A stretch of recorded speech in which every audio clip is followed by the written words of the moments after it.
Changing heart system online. Miss! Tiger, fire, cyber, fiber, diver, fiber, ja, ja! The hero otaku takes the stage.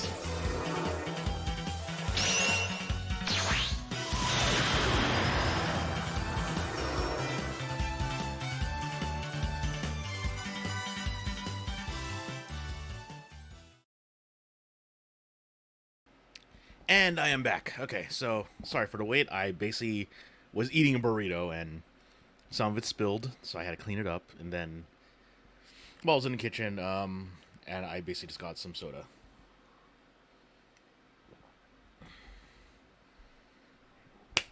Okay, so let's continue, shall we?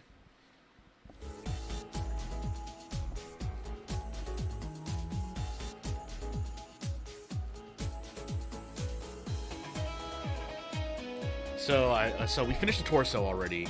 We finished the torso, the top half essentially. So now we are working on the bottom. Again, it's so cool. This looks so clean. I see why a lot of people like this over Ariel.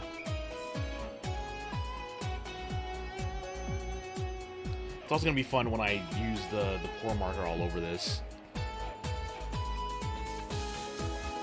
Let's make some feet, shall we? A12. 2 A12s.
There we go. Okay, brush it off. I think that's clean enough, right? Yeah. No, that's not clean enough. I think I applied too much pressure on the second one. So I need to buff it out just a little bit. There we go.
Shit! You know what I should have done during the break? I should have done my my Duolingo, but I forgot to. Oopsie.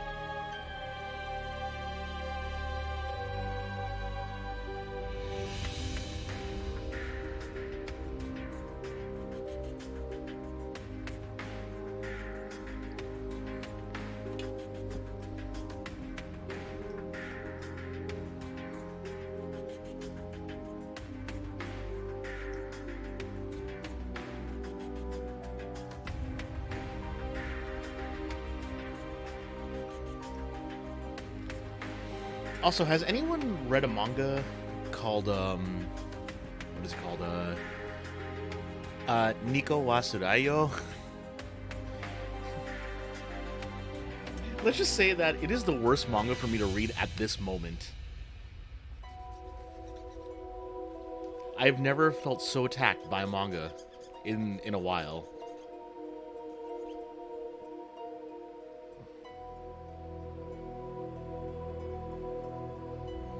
That manga hurts me on like every level.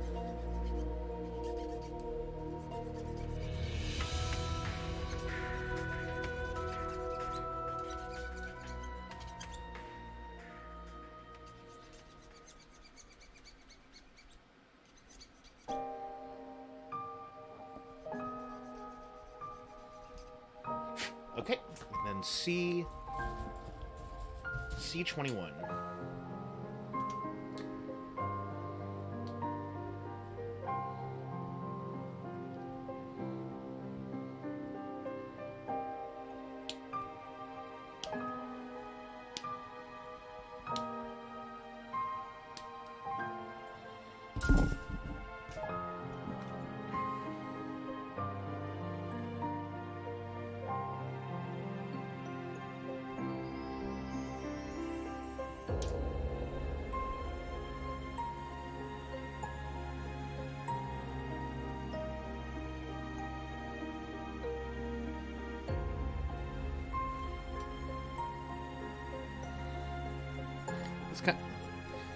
You know, maybe I should ask that. Like, what is a piece of media that has like, I wouldn't say like ruined your day, but like, what is a piece of media that has like had lasting effects on like, you know, your mood? Because that's what Nico-chan Wasarayo is for me right now.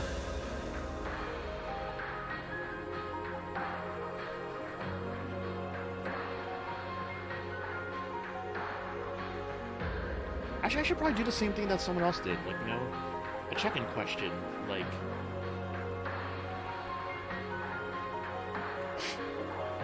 a check-in question. Like, oh, hey, what is this? You know, just every day. Like, you know, something like that. Every stream.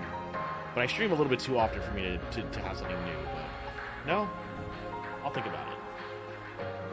Because I saw someone else do it, and I'm like, oh, hey, that sounds like a good idea.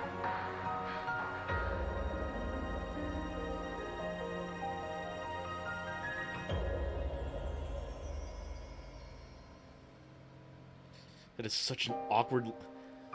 no, I mean, it's pretty secure in there, but it's kind of awkward. Well, I mean, once I have the other thing in, it'll be fine, I guess.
There we go.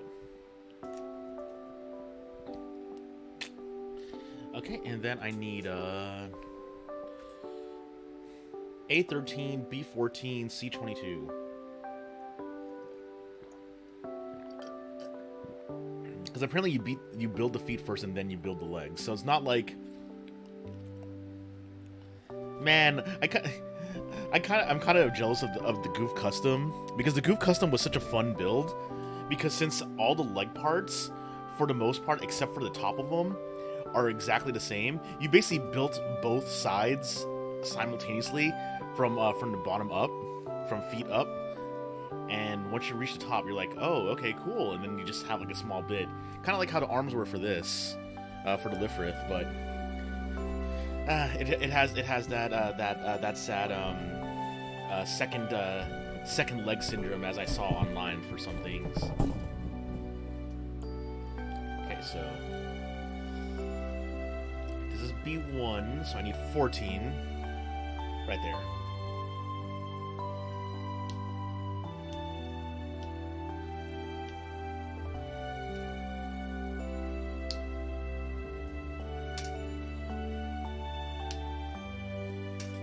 Okay, A13, or well, C22.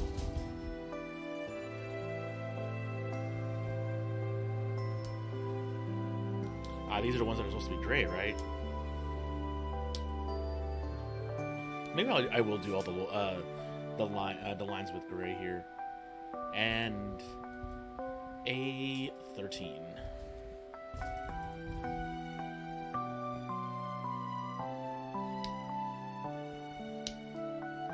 Oh, yo, sup, Chuckle? Thank you.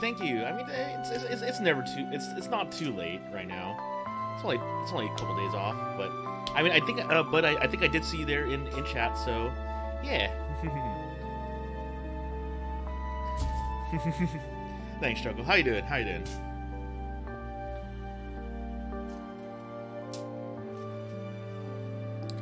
Actually, no, you were in chat because I remember you reacting to me putting Underwater Ray Romano on stream.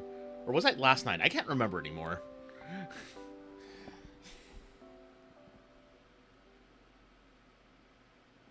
It was... time is weird. That was Sunday? Okay. When I put Underwater Ray Romano.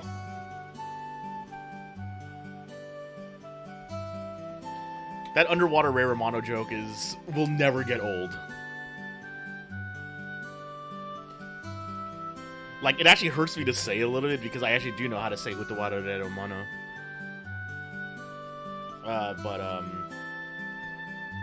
You know, I'm starting to realize that. Okay, you know what? When I'm finished with the, okay, you know what? Let me see what time. Actually, it's only 9 o'clock. Yeah, you know what? I think I'm probably gonna finish like the base build before the backpack and shield. But I really want to get to the shield at least. I really want to get to that point so I can do stuff. You practiced as a kid to flex on the other weebs. Yeah, I mean, it is a way to flex on other weebs, and then, you know, we could easily just say, well, I mean, I know how to say it too. Underwater Ray Romano. I hate how close it sounds. Like, if you actually look at the Discord, at around midnight last night, or around 1 a.m., there was war crimes going on. Like, what is it? I think, Hibiki and I, we were basically just butchering the Japanese language. Like, Hibiki started off with, oh, hey, yo, gyoza imasu. And then I basically, like, said, arigo, thanks so much. And then, yeah. Go to the Discord, and then, basically scroll up to around midnight, because you should see the separation where it says March 15th. And then just see some of the terrible things that we were writing. Like, I put in, Sumi Masari. Like, it's so bad. The funniest thing, though, too, is that, like, you could tell that we have a grasp on JP, but, like, just to be able to intentionally butcher it like that. Nani the fuck? Dude, Nani the fuck is, like, one of my favorite lines of all time, in any media. Actually, I think in a game I played 2 years ago, Paradise Killer, the main character, Lady Love Dies, actually did say, like, one of her things that she would say frequently was, Nani the heck? You see it, it burns. I know, right? You see Sumi Masari, and, oh, Genki Death Car, and, hi, Genki Desu. Ah, so Death Car? So car. Yo Carterne. Ne Tawa. Watarshi wa Genki Death. Hone True Dace Car. Subarashi. Demo wa. Tarshi Onakar ga Peko Peko Death. Anatar wa Genki Death Car. And then after that's when I lost it. I actually did not. I actually forgot that Onaka was a word to say hungry. It's so bad, like. Whew.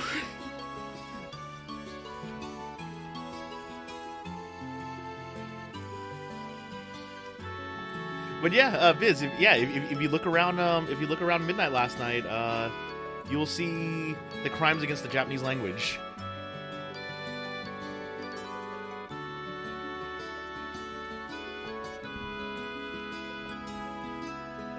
I don't know why Hibiki started it, but I love doing it.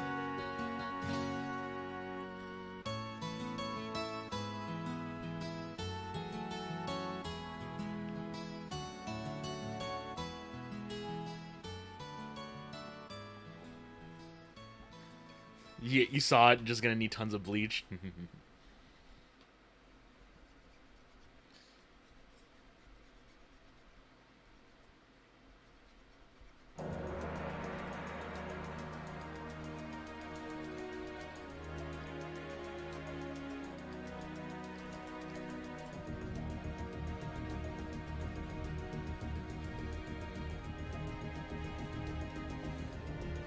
To know enough Japanese to create phonetic Frankenstein, yeah.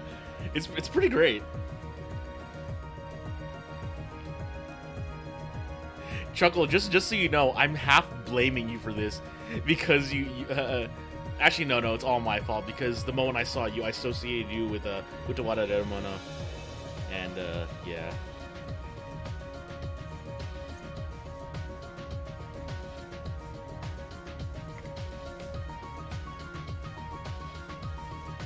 It'll be a long time before you're done with the game.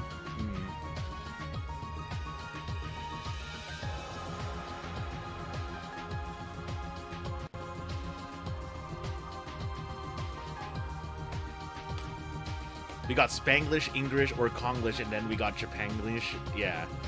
Dude, those are some of my favorite words. Like Sumimasari, Hon True Deska is still, I think, one of my favorite ones.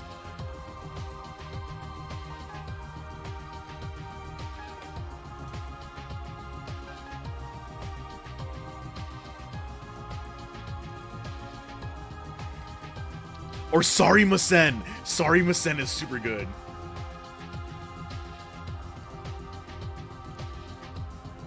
Okay, there we go. There we go. The internet taught me Japanese. Konichi, what's up? Sayonara.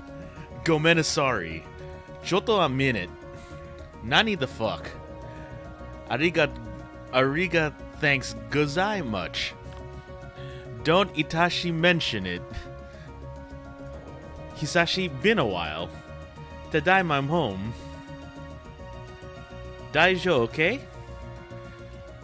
Yamete kuda, stop. Uru, shut up. Subara, amazing. Dareka, help me.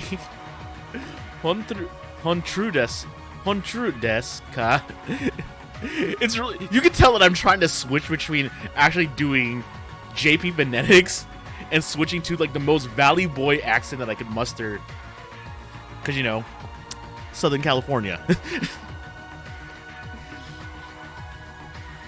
It cannot be shogunai. Everything is daijo fine. Itadakimasu. Dareka, help me. Dareka, Henry.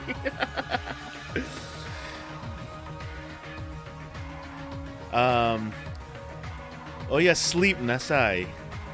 Sore wa chiga wrong. Doshite is this happening? It's so bad. Like anyone that like even knows a little bit of Japanese knows how hard it is to like hear those phrases, and it's still the funniest thing to me.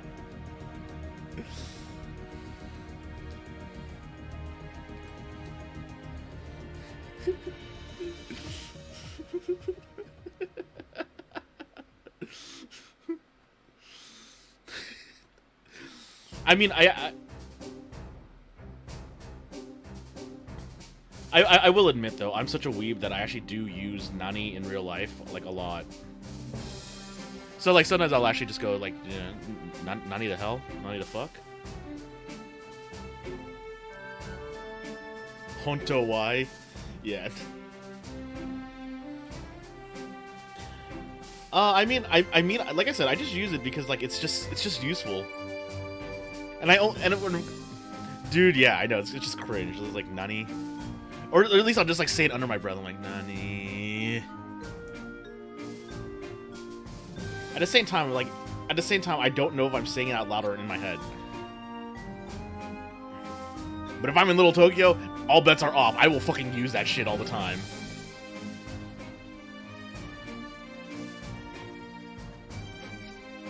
Because it causes cringe splash damage.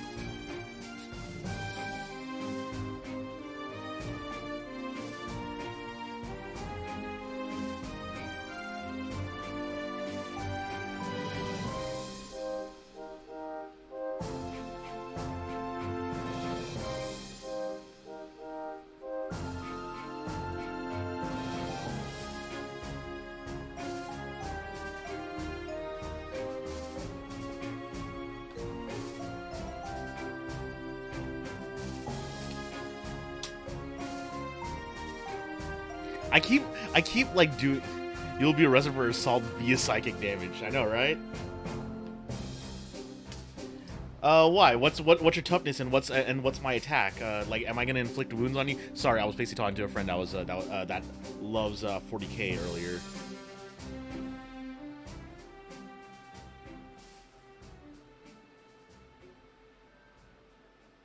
Like, if there's one thing I love and hate about myself is that I have an encyclopedia of a bunch of random knowledge.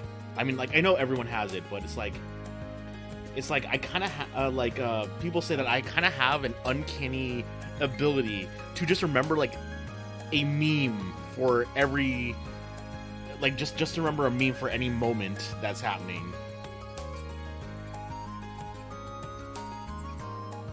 Like if. Like almost as if I were using it like the Rina-chan board from Love Live.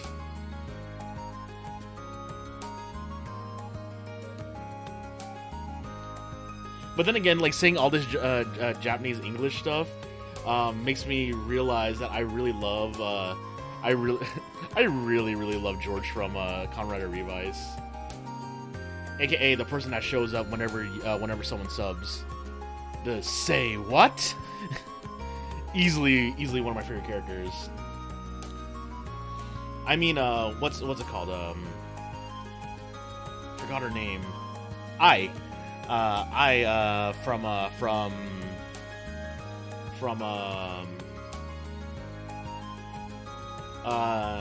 Nijigasaki also has like a lot of English lines, and I love that too. Or the most famous line, I think, from the Love Live School Idol movie, the one with Muse, you know, the superior idols. The one, like, it's like, we are school idols.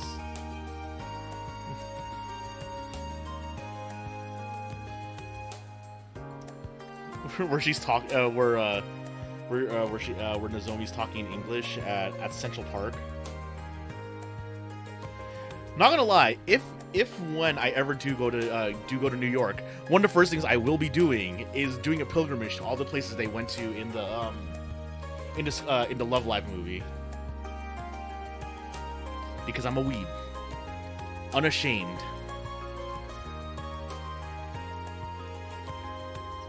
Actually, now that I'm talking about New York, I really need to watch Disenchanted, because Enchanted is actually one of my favorite Disney movies. It's so funny. It's like I love the reverse isekai.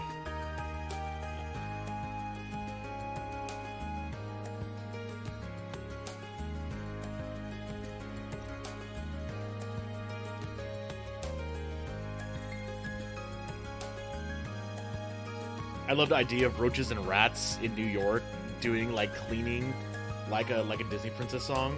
It's so funny.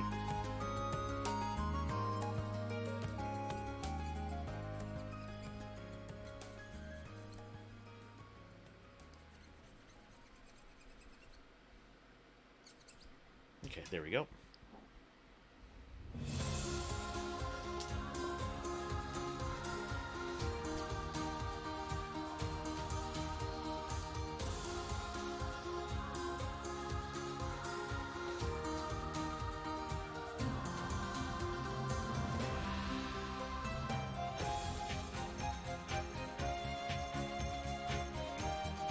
Actually, no. When I'm done with these feet, I'm 100% gonna do some Duolingo because I need to right now. Because I forgot to do it this morning because this morning I was attempting and failing to get tickets to go to Final Fantasy XIV Fan Fest.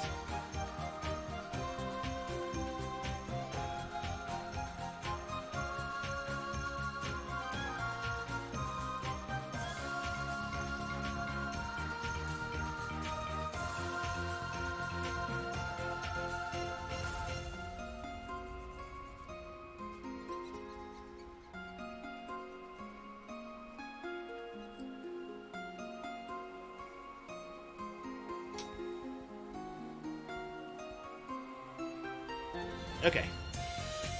So now that we're done with that, we could actually put the feetsies together. So these go together.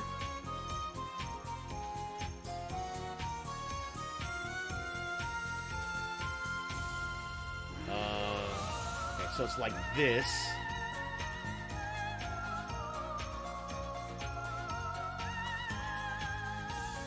Oh, yeah, okay, I see now.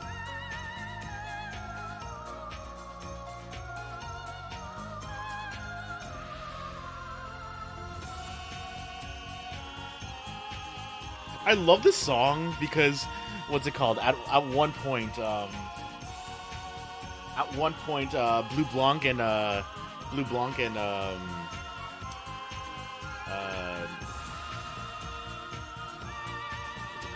called? Oh my god, I already forgot her name for a moment.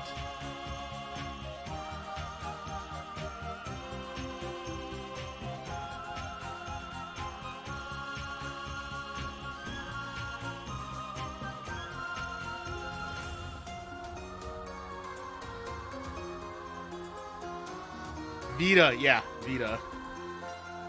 For some reason, the only name that was popping into my head was Misty for a moment. But yeah, Blue Blanc and Vita basically just show up because there was no way they were gonna miss a performance or being part of a performance. It's one of the funniest like throwaway lines in the game. Like, oh yeah, they couldn't help themselves.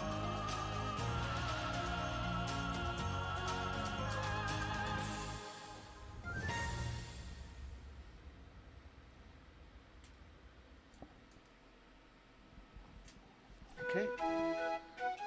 And then C20.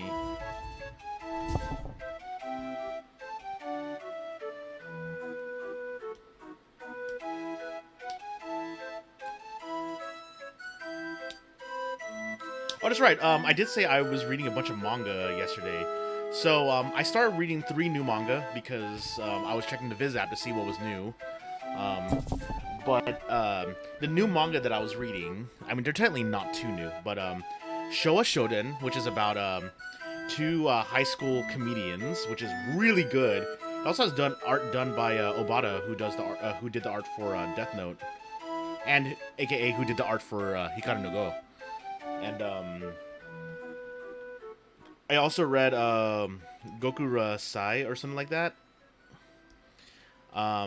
It's a cool little battle manga. I actually was not bored of it like I was with Jingashi X. And then I also read apparently the winner of a reality show or contest that they had in Japan in 2021. But it's for a manga called Beat in Motion, and it is really adorable. Honestly, I can't wait for the next chapter. Like, it's basically about a guy that was like that basically got bullied for drawing in middle school, so he stopped drawing. But he always admired someone that basically was growing in popularity, like a singer. And one night he basically gets drunk with his old bandmates because he and his band like broke up. He basically gets drunk with his bandmates, and on the way out, like there's a girl that's like yelling about dreams and stuff like that, and like all drunk and shit, and nearly throws him in front of a truck. And he's like, but the truck was already making a left turn, so he was in no danger. Or sorry, it was making a right turn, so he was in no danger. And scares the shit out of him, like saying, "Well, if you died, would you want to live with regrets? So why don't you basically now that you essentially mentally died, why don't you just relive your life and do what you want to do?" And this girl is plastered, and then he basically starts drawing again, and then he basically spends his time, grows up to be an adult and actually like does a real animation. And the singer that he admired for so long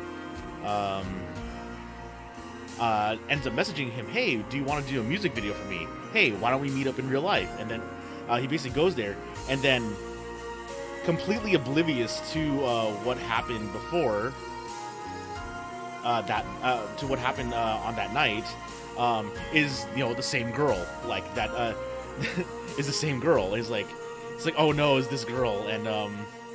And he basically has a lot of he basically has a huge fun he basically has a fun time, like chatting with her, coming up with ideas and stuff, and like an entire time he's like trying to get out of it because he's like oh no, she remembers. So yeah, Beat in Motion only has 2 chapters out, and it's super good. Apparently that artist already won, so they're gonna have their entire run printed, and I believe have an OVA series made of it. Because they won said contest, and they were working with the editor of like Spy Family and some other stuff too. So it's actually kind of cool. So it's like the fact that like it was recognized like such makes me really hopeful for the rest of the chapters.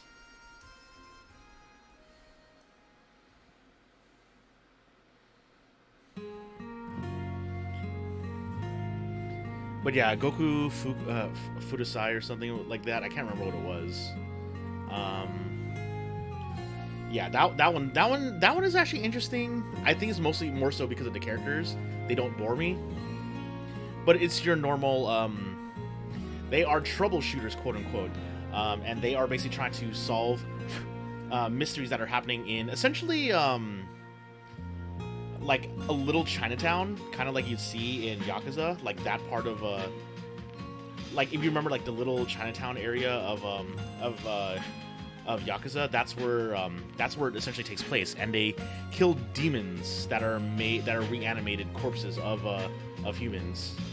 So it's and the main character himself is has half demon blood essentially, and that's how he's able to kill them. So it basically just goes through like what the troubleshooting life is like, and like they're always about money.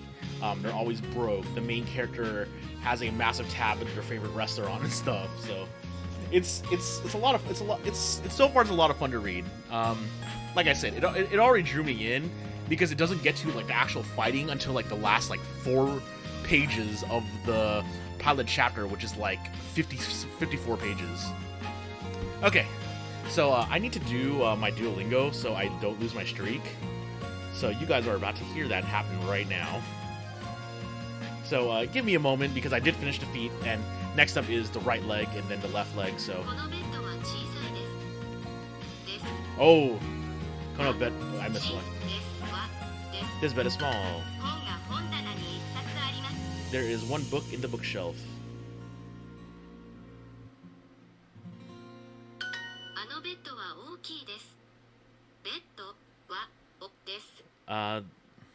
Which bed is big?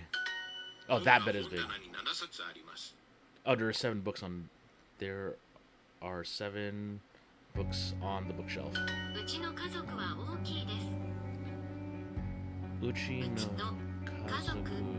wa. Oh. Okay, I don't remember what Uchi is. Our family is big. Okay, Uchi is our. Okay.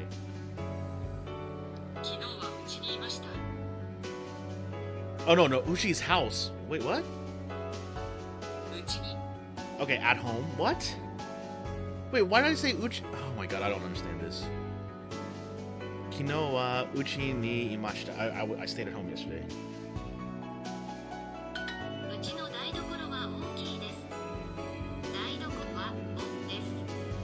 Our kitchen is big. Yep. Our bookshelf is small. The bed is small. Oh, this bed is small. Kono bedo wa chisai desu. Hon ga jusatsu arimasu. Yo, what's up, Jirachi? How are you doing? I am doing well. I'm currently doing my my daily Duolingo so I don't lose my streak. Thank you again so much for your support on Sunday. I really appreciate it. Our bookshelf is small. Uchi no hondana wa chisai desu. It's a small bed, isn't it?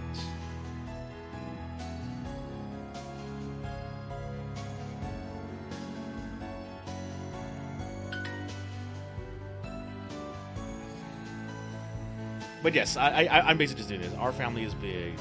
Uchi no kazoku wa oki desu. Nah. That's Tana? Okay. De yo nichiyo. It's a small bed, isn't it? Chisai bedo desu ne. Of course, it was honestly really fun. I showed the birthday stream to all your coworkers. Oh, thank you! That's Tomodachi. That would be Hondana. That would be Gosatsu. Which one's Niwa? Okay, that's Niwa. There's one book on the bookshelf.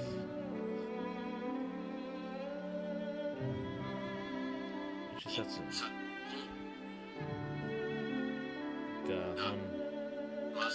Yeah.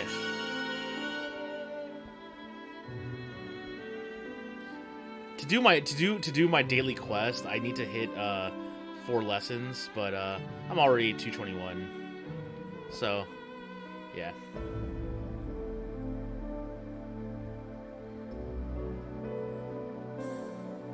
Okay, cool. I'm still, like, you know, pretty up there, so I don't need to worry about that.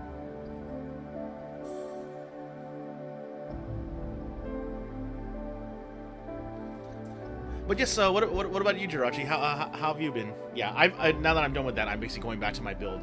We are building the Gundam Lfrith, and we built the first half already. I built its feet, and now I am working on the legs. C16 and B121.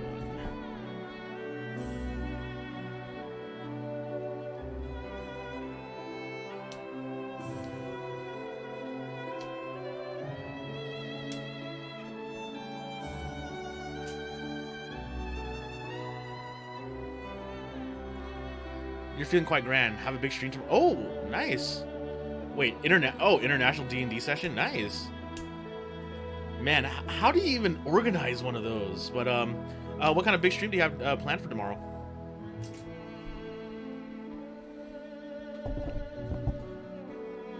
$16 and $21.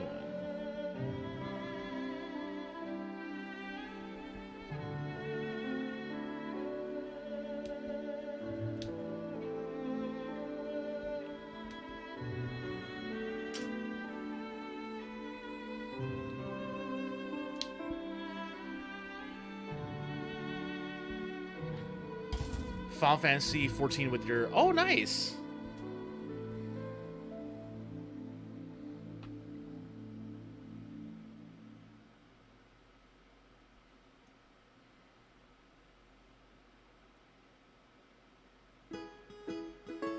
What are you planning on doing in 14?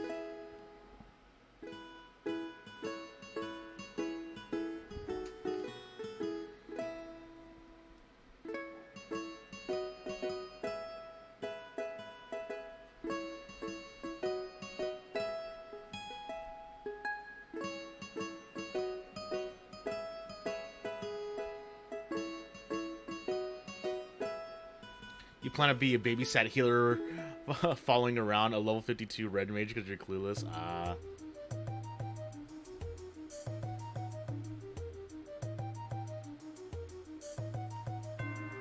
need to stream. I'm not sure if I will do it tomorrow or if I want to work on more gunplay tomorrow, or more plastic models tomorrow. But tomorrow might either be a if I stream tomorrow. I don't know if I want to do a Final Fantasy 14 PvP stream or if I'm just gonna be building stuff. That sounds like fun. How like did you already have like a group and you all just moved around the world, or like how'd you set up that D&D session though? That's what I'm wondering.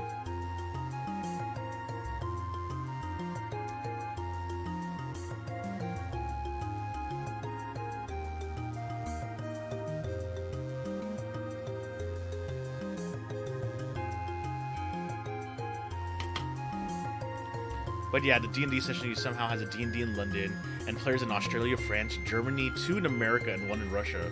How did you guys like organize? That is wild.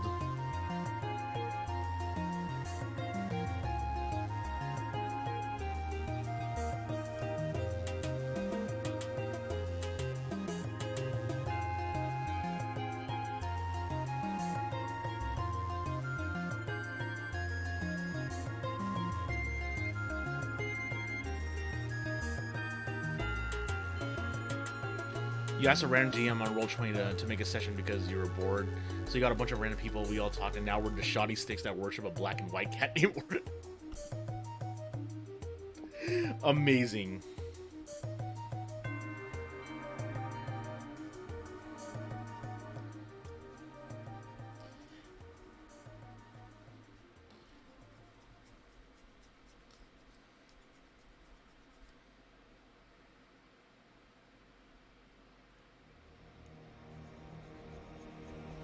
That is a great story.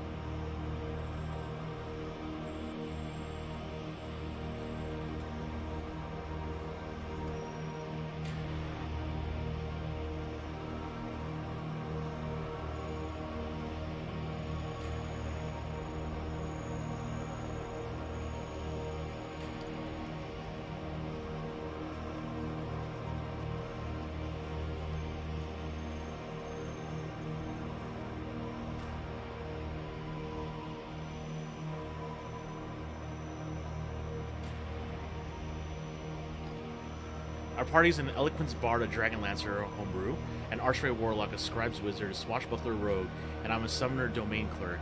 Your own homebrew subclass. Ooh!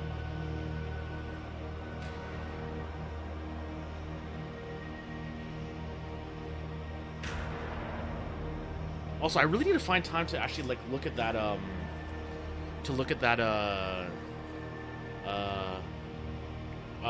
homebrew class you made. Because yeah, I wasn't able to open it myself because I guess, like you said, you made it in another program that I'm not familiar with.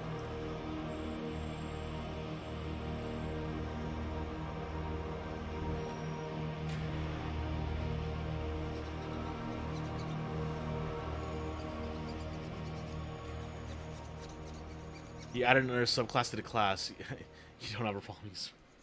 I mean, it's your own creation. Like, do what you want with it.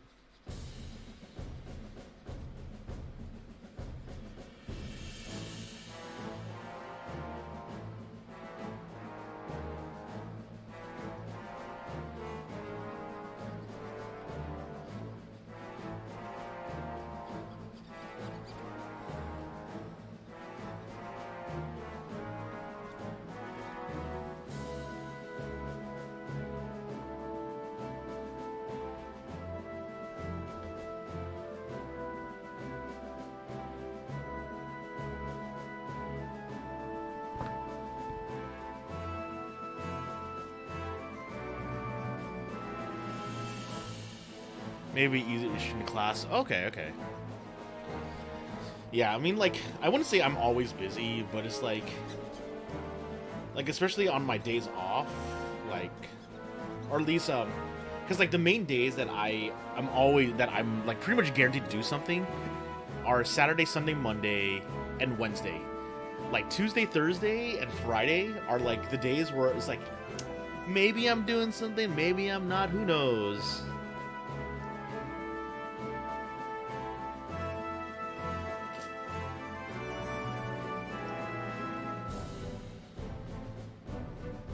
But I normally tried like throwing in like, you know, a Gunpla stream or maybe like a random Final Fantasy 14 stream during one of those days. Okay, well, I'll try figuring something out there. What time zone are you in, if I may ask? So I don't try asking you some like weird ass time. EST? Okay, okay.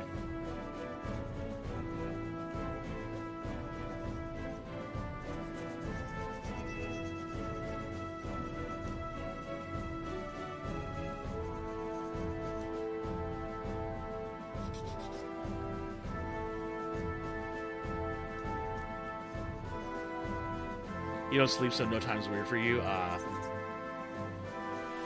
I've been trying to get better sleep.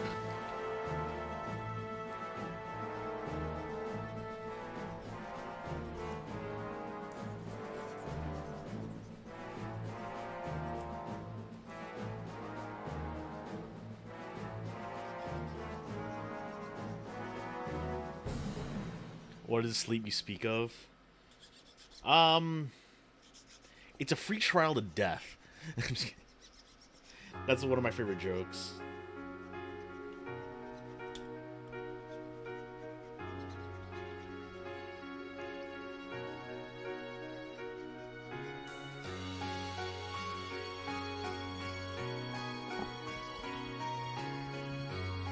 There is another.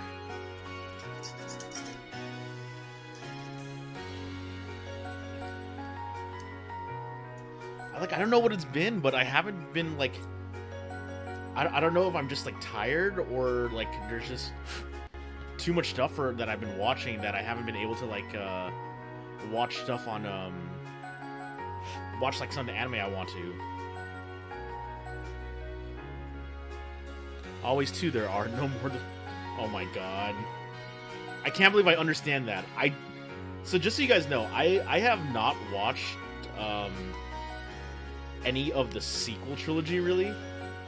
I've only watched excuse me. I've only watched actually no. So I've watched most of the Star Wars movies. The only ones I have not watched are 2, 7, and 8.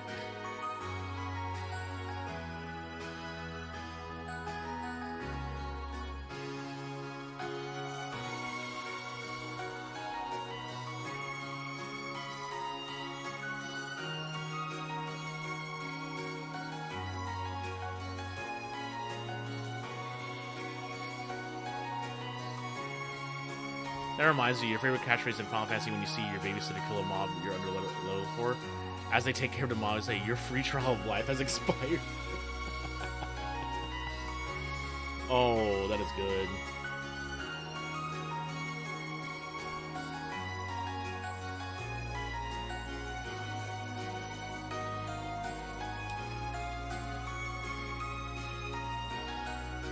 Okay, there we go. The thigh of the leg. Okay, so B115.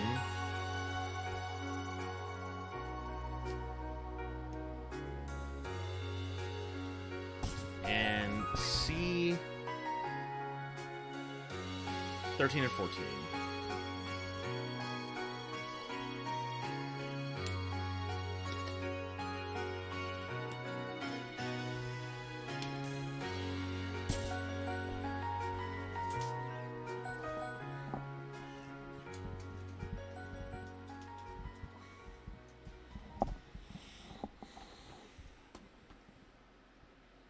Free trial of life. That's a good one. Oh man, I saw okay, sure thing, Jirachi. That actually reminds me of a video I saw last night at like 2 a.m. I don't know if it's I need to find it again, but it popped up in my recommended. It was pro ZD quotes as critical attacks in Fire Emblem Heroes. And it was so funny.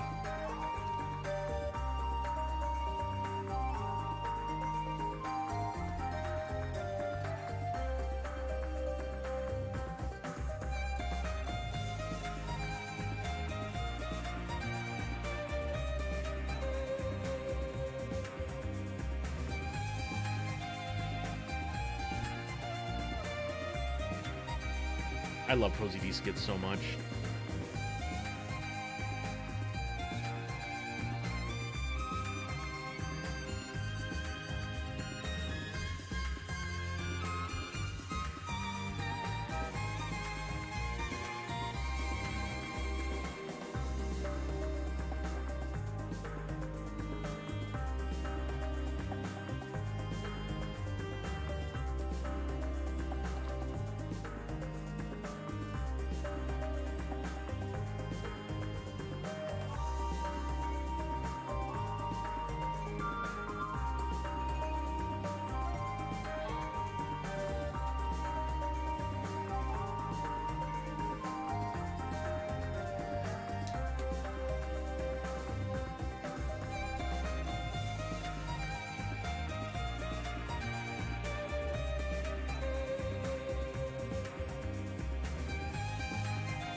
Wait, which one was... Oh, Twinkle Attack? Okay.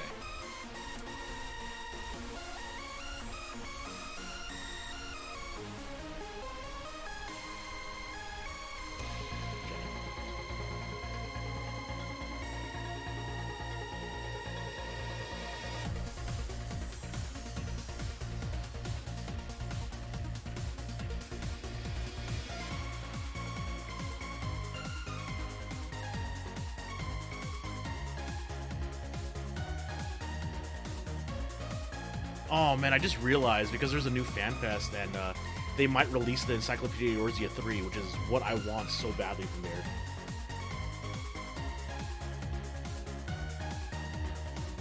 Because I love me my lore books.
I'm applying too much pressure again. It's really funny with this because it's like such a fine grit. If I use a light touch, it actually cuts. What's it called? It actually sands a lot more than if I apply pressure to it, which is so paradoxical, but it's really interesting.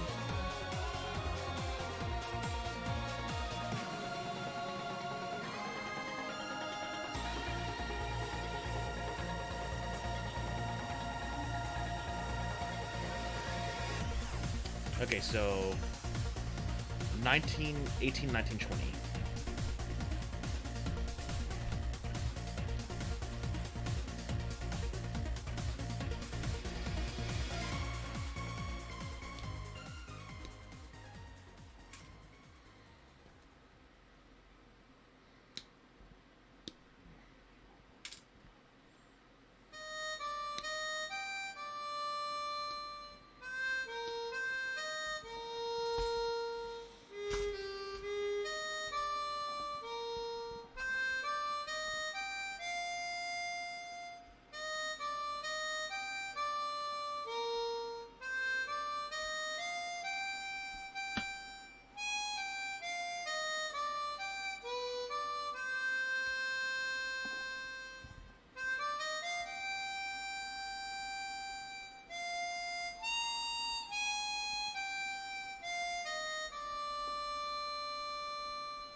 It's actually kind of interesting. I have to actually put this in a specific order that it shows me on the screen.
Why are you not disappearing? Okay, now let's try using this.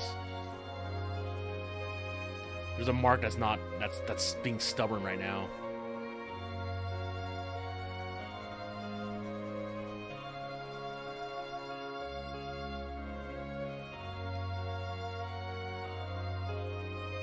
I wonder.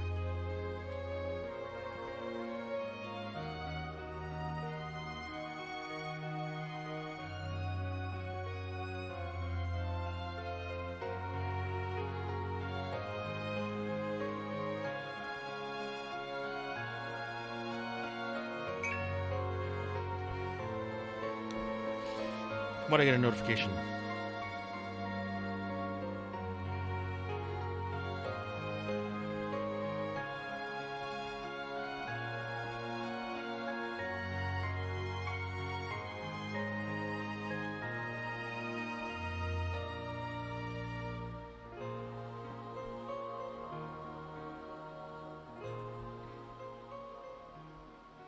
Okay. So it says I need to get the big piece first.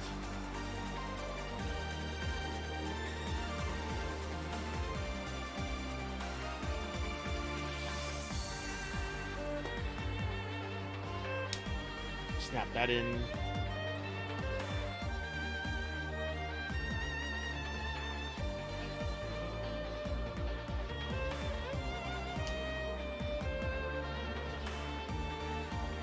Then we put this in.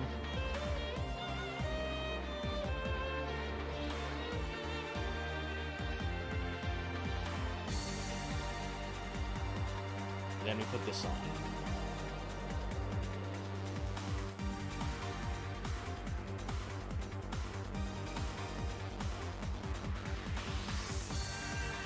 So that all just snaps in.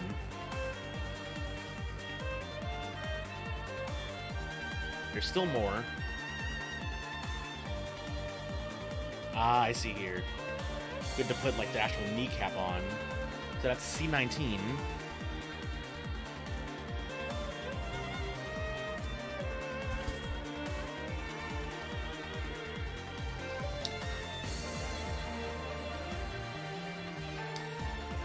I need to put on 8 and 9.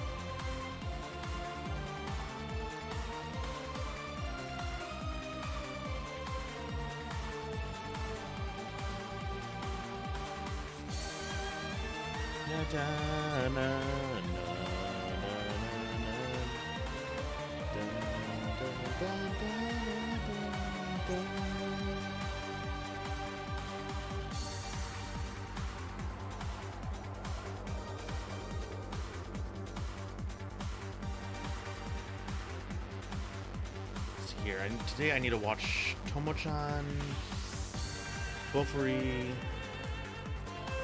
and kind of the Great Snow Sea.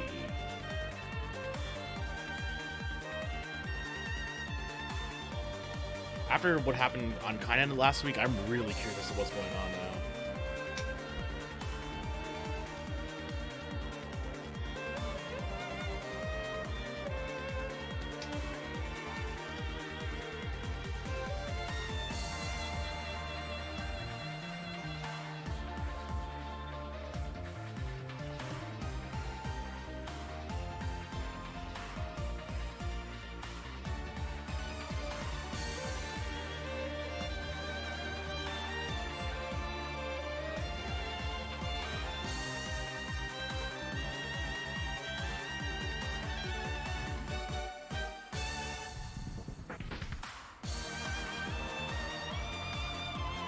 Where's my... Oh, there it is.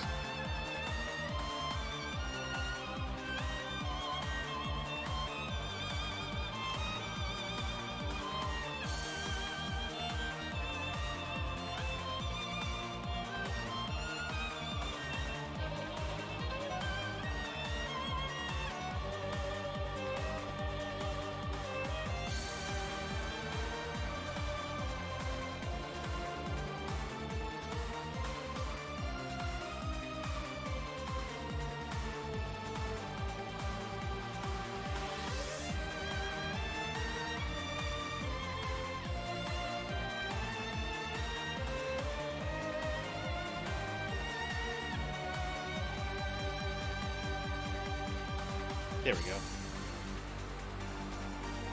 So I bend this knee, push this in,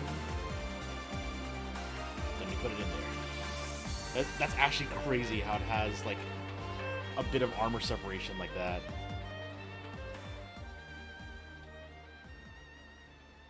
No wonder people love this kit. Armor separation is always cool. Okay, so I need C1117.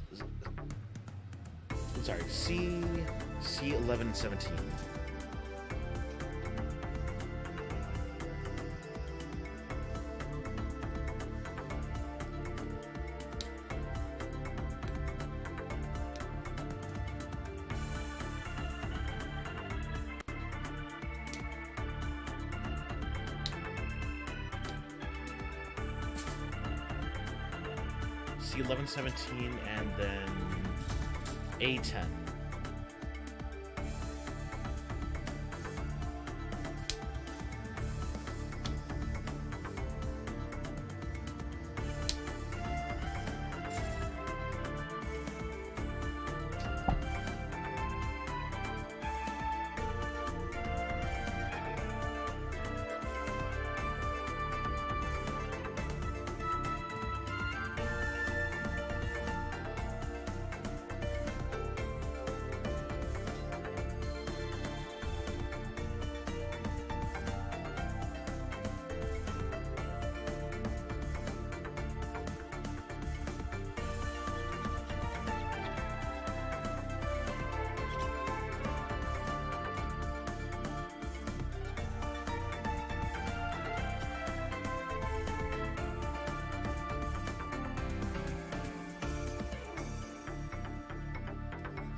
Da-da-da-da-da-da.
Man, this is just begging for panel lines. There's so many here.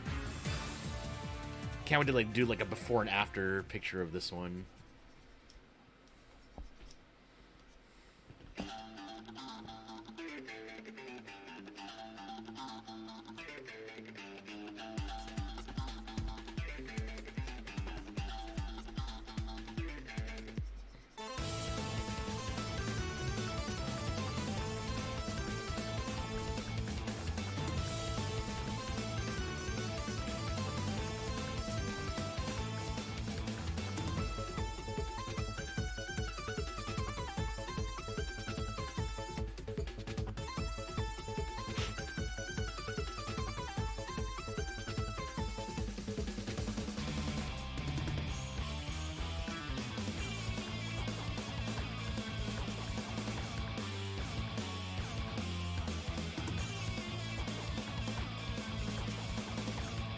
Okay, there we go. Put that on. And then this goes on here, like such.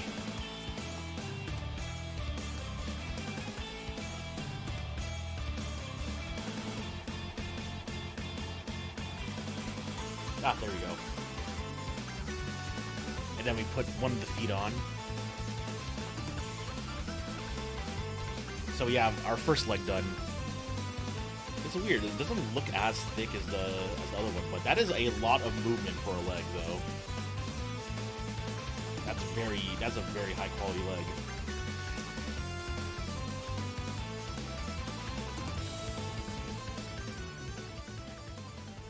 Okay, let's work on the other leg.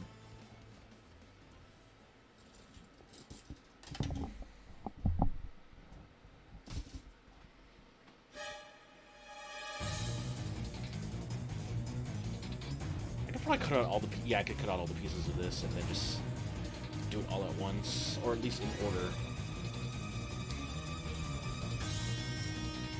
So I'm basically done with this runner when I'm done cutting these out.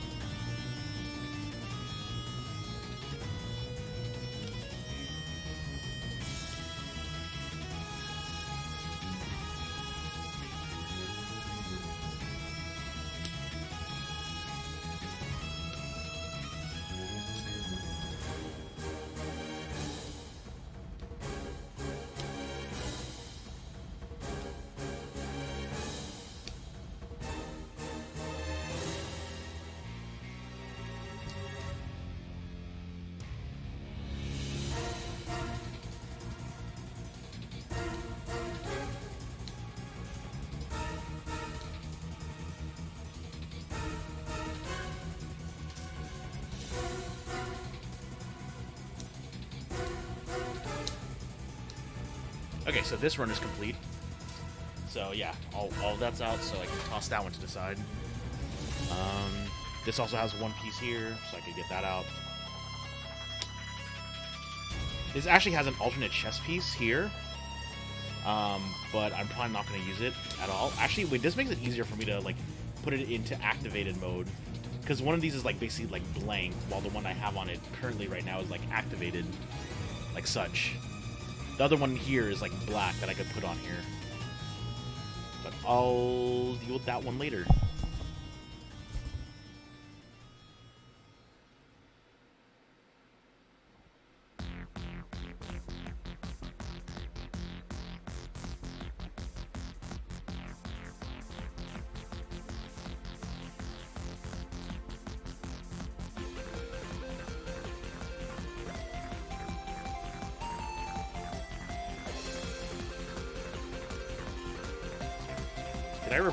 Did I reverse some pieces? I may have reversed the piece.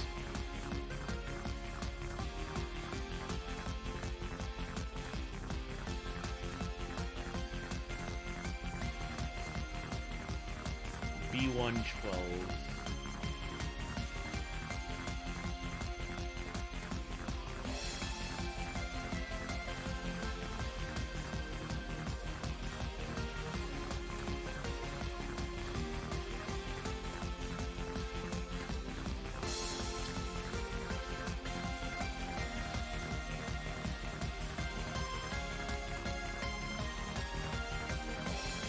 Oh wait, no I didn't.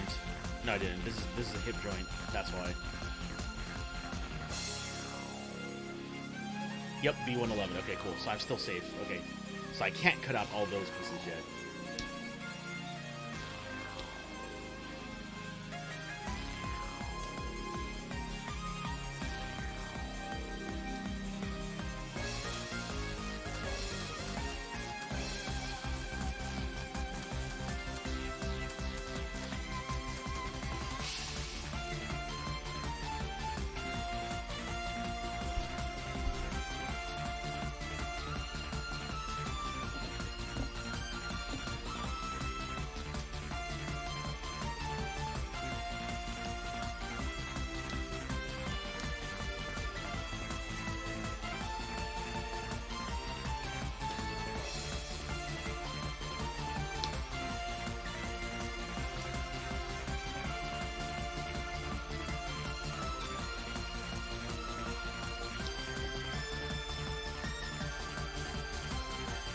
Okay, so this one's almost done, so but I can't toss this one yet away. I still have other pieces that I need to do for it. Because like this is all, this looks like it's all the backpack. It's like nothing but backpack pieces. So understood. Okay, I need to use the bathroom, so I'll be back in a bit. BRB.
system online.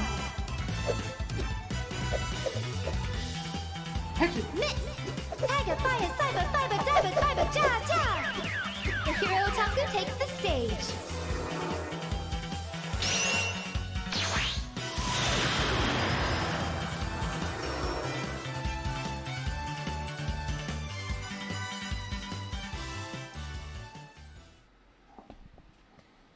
Sorry for the wait, everyone, but I am back now.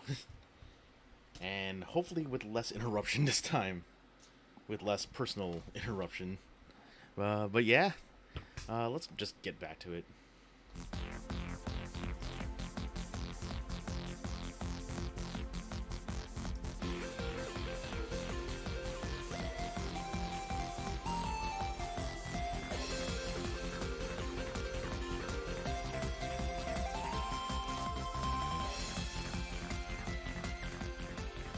Okay, there we go.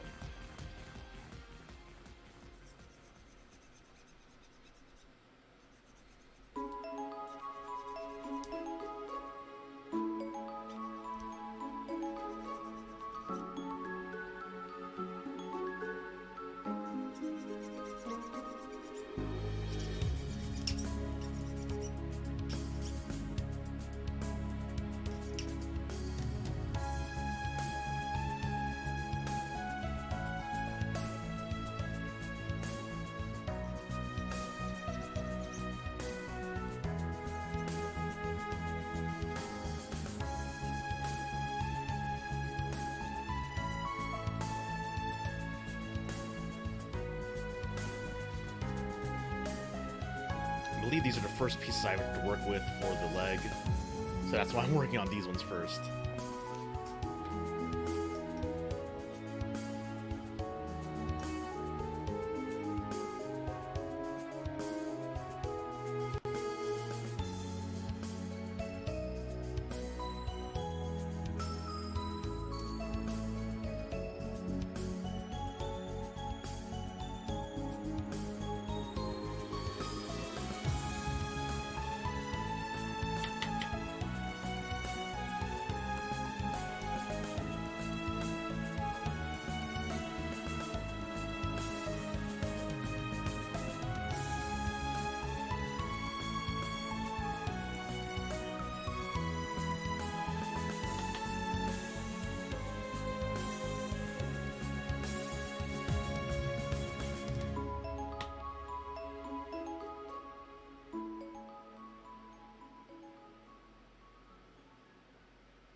Okay.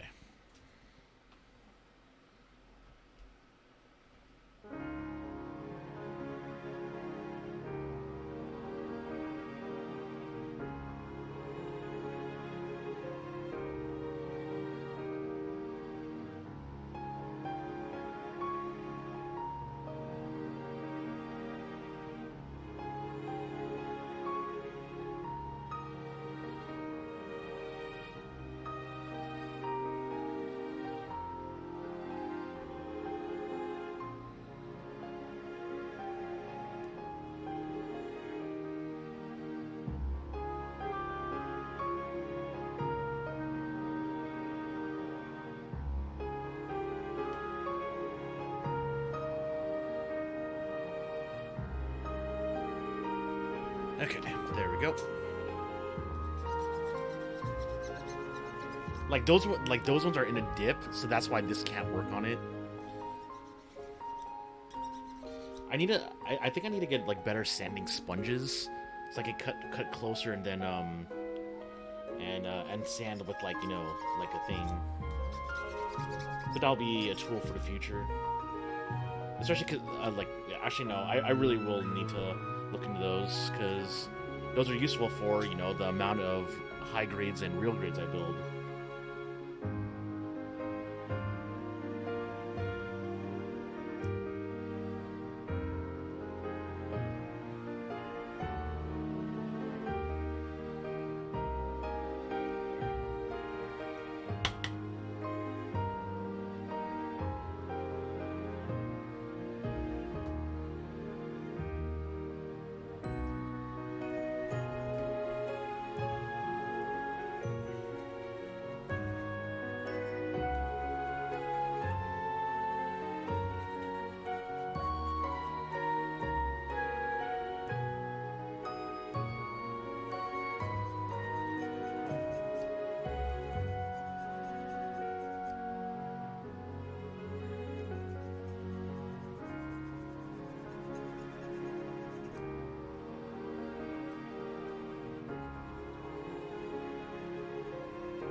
Dun dun dun dun dun. Okay, that is Saint Arc. Okay.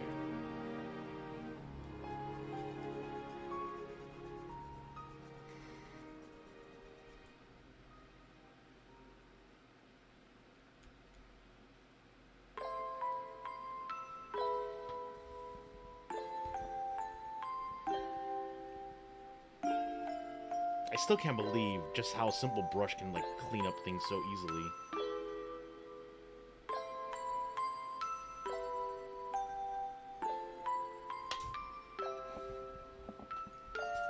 And has a lot of power behind it too, it seems.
Okay. So this one goes here. This goes here.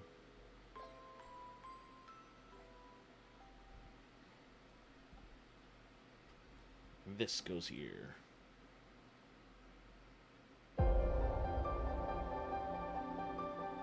Maybe the other way around.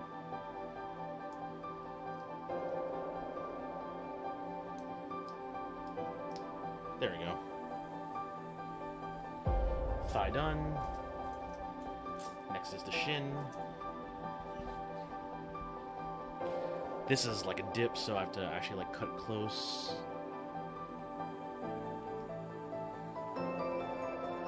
Just cut close and forget a bit.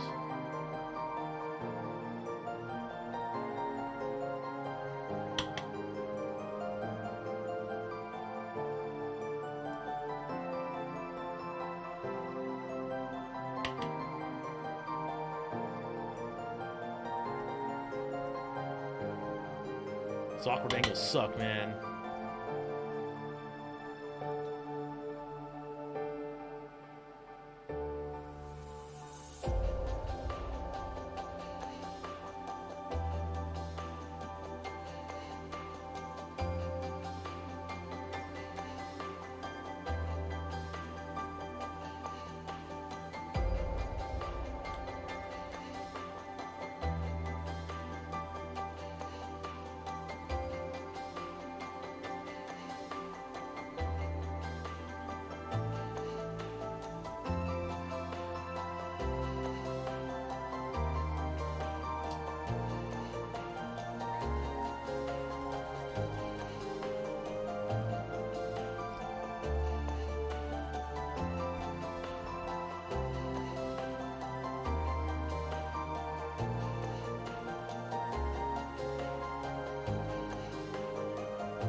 Okay, there we go.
go.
Okay. Then we put this on here.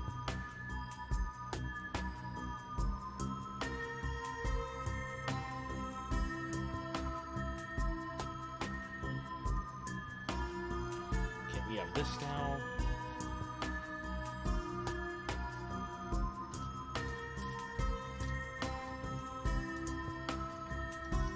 Now we have these pieces. This trio, so I can basically connect the two, which is basically just the knee.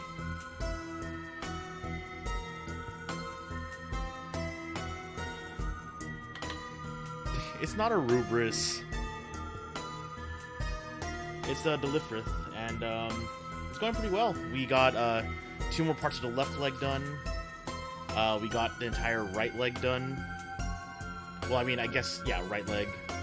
So we're working on the left leg, and we got the torso done.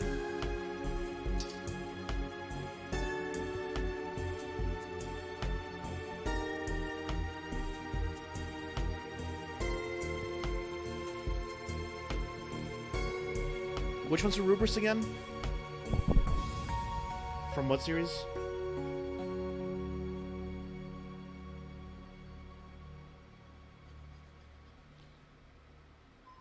Oh, they pronounce it Rubris in Japanese? Oh, I see. Not Lfrith.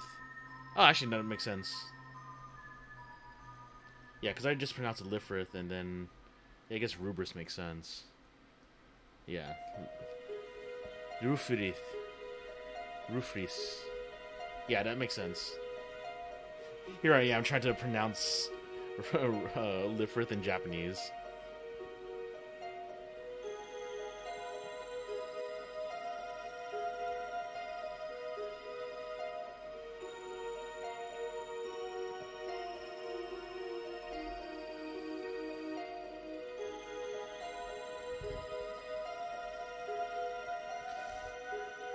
Jeremiah, rewrite that, except use, there's a certain word there, replace it with JP.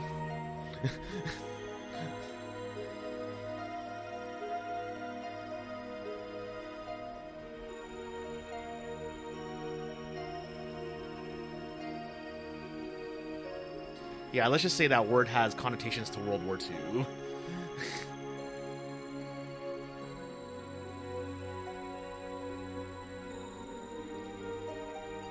Yeah, exactly. Yeah, I mean, that's why I was pronouncing it like Lfrith. Lfrith. Yeah, because they don't have like the food. They no, they do have that sound.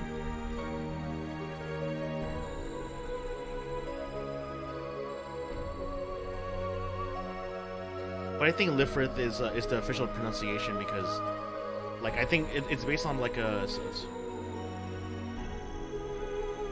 Judge what? Oh no, yeah, Gray. I understand. Also, sup, Gray? Oh, it is a super cool one.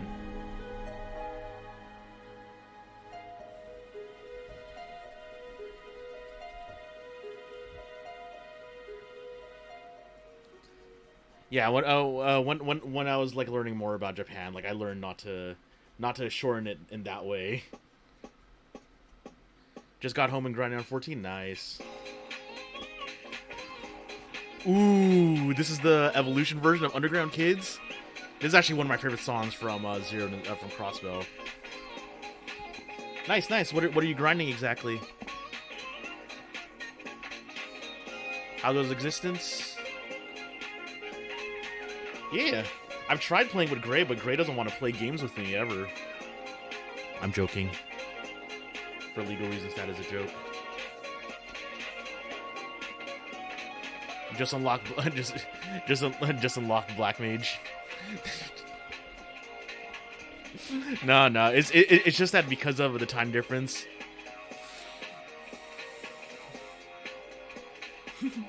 Ow. Ow. I have sharps in my hand.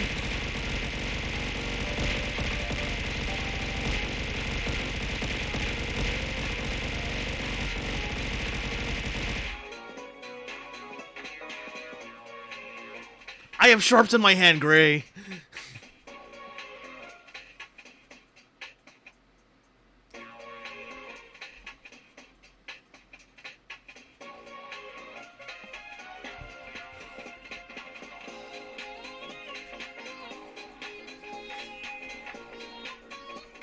I'm not running with the sharps. I run away with your chocolate. And everyone else's.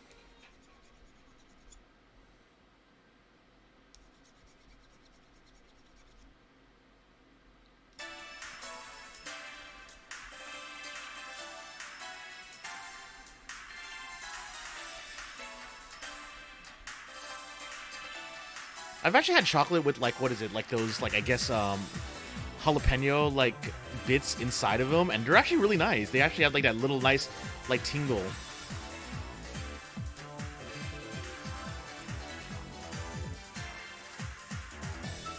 Yeah, definitely, Jirachi.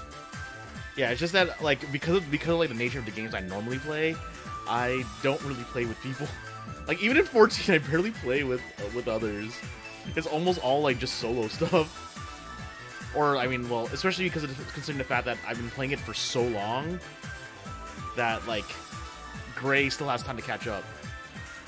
Oh, yeah, we still need to get through. Yeah, it's just that our schedules never matched.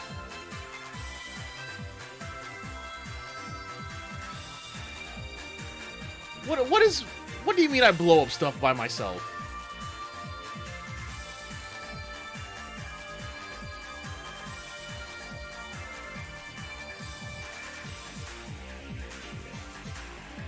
Gray is at end content, just haven't done post stuff. Nice, nice. Yeah, I haven't done like many of like the latest updates, which is makes me sad to think about. Okay, so I do this here. That faces downward, so snap that in. 3,000 hours in World, 500 in Rise. You probably know an unhealthy amount about Ultraman. We all have our vices.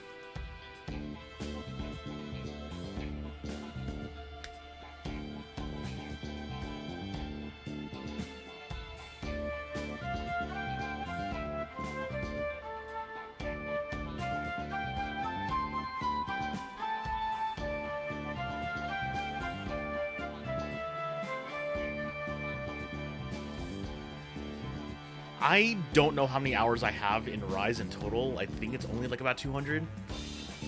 But at the same time, I'm also not the person that rushes through the game content. Not that I'm saying that you do, but I don't rush through the game content to the point where I tried getting a red check on everything. But that's on my Switch version. Like, I invested so heavily into my Switch version because of, I thought it was going to be like World, where World was going to be, like, behind by, like, half a year for everything. But no, they decided to update everything concurrently, and I'm just like, damn it. But I still want to red check everything. But I don't want to do it again.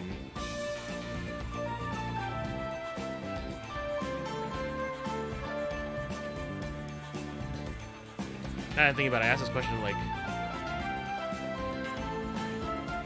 what do you mean am I ready?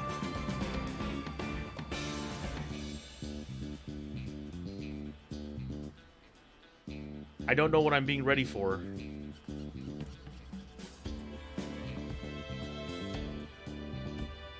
Oh, am I ready for the question? Yes. You could ask me anything, for the most part.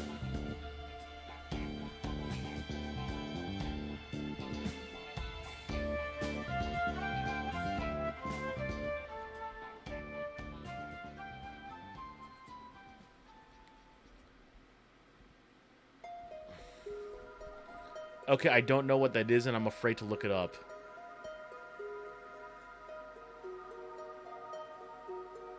I've never heard of Ohio lunch waffle.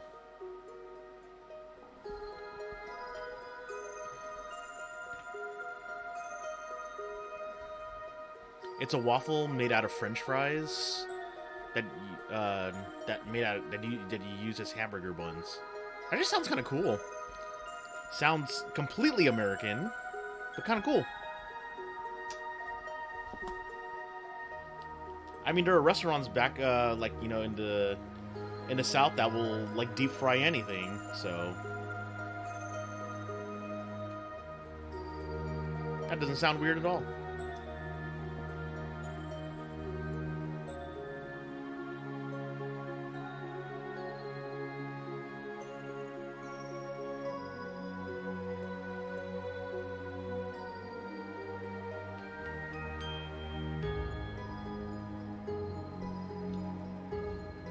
New York sells deep fried butter on a stick. Dude, that sounds amazing. I mean, at the same time, I mean, you know what else is kind of pretty much deep fried butter on a stick? Technically, mozzarella, deep fried mozzarella sticks. Those are basically deep fried butter, because it's just a milk product breaded and fried.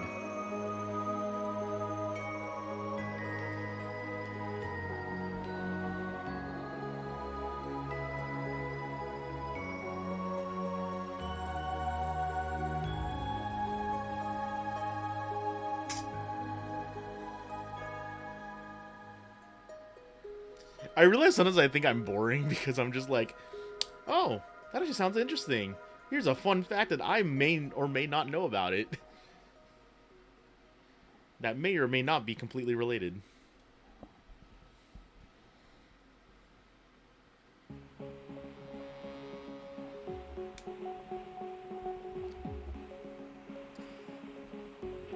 This leg's almost done. But the difference is that mozzarella sticks are breaded. Fried butter on a stick is literally a stick plus butter and dunked in fryer oil. Interesting. Huh. Then how does it keep its shape? Because if it just, like, because wouldn't it just melt in there? Or does, like, the outer layer of butter make a crust or something?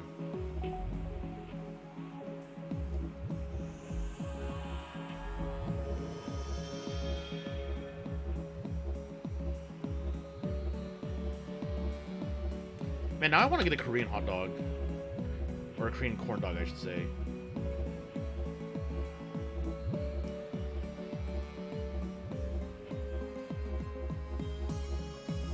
Those things are, like, weird.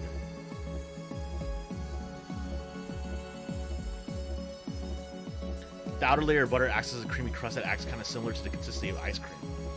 Huh. That actually does sound interesting.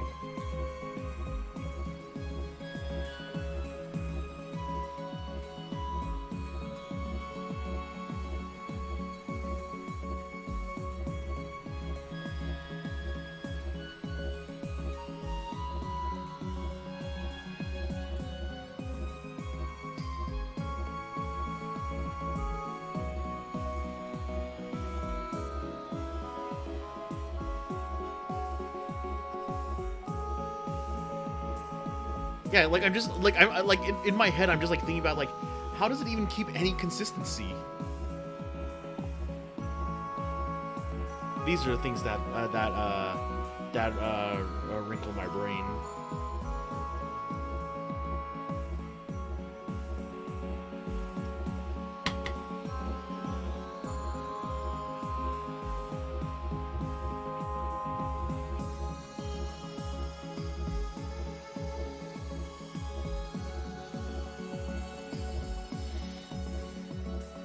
Your keeper said you can't eat it because it's humanified heart attack on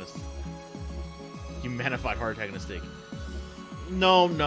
They are kind of right. I mean, I think one thing you should probably check to see is what's like how different it is in calories to like a mozzarella stick, or how many you would take. Like, and then basically like say I could eat this many mozzarella sticks and it's the same amount. But at the same time, I mean, it's just fats. Just deep fried in more fats, so it's a little strange, but definitely unhealthy in different ways.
Well, you can eat like 6 mozzarella sticks without any issues. A fried butter stick is about half the size of it.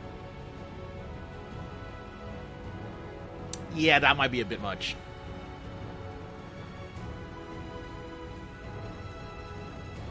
Also, I don't know what about it makes it more digestible, but yeah, mozzarella sticks, I mean, in moderation, are fine to eat.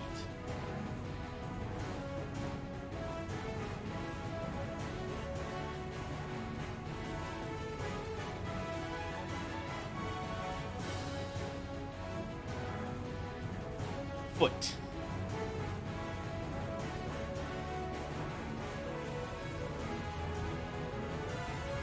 There we go, another leg done. Now it's time to make the waist.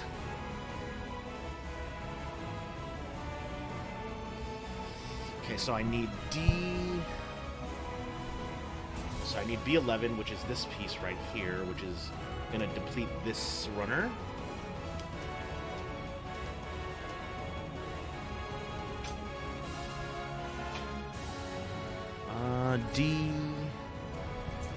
D9, 8, and 9.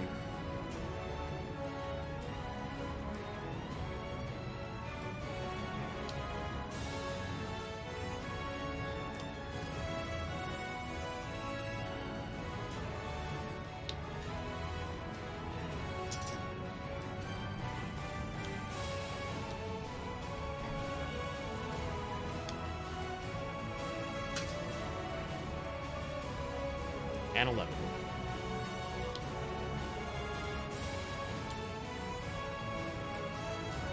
Is it really that it for the... Is it really that just for the waist? Okay.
We're just sending. I have something for to say something. Redeem. You could try sounds as well too. If you think I can replicate it, I will try.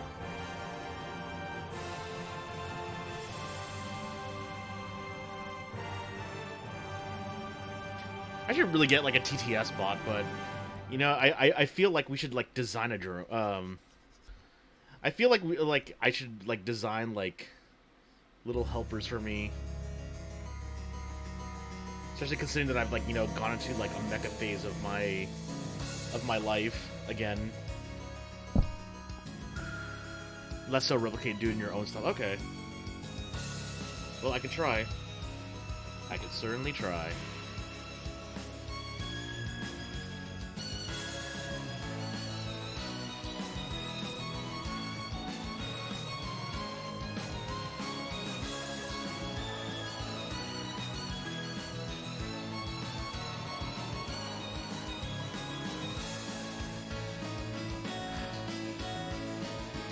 Man, I'm not even a fan of Dragon Ball. But, give me a moment.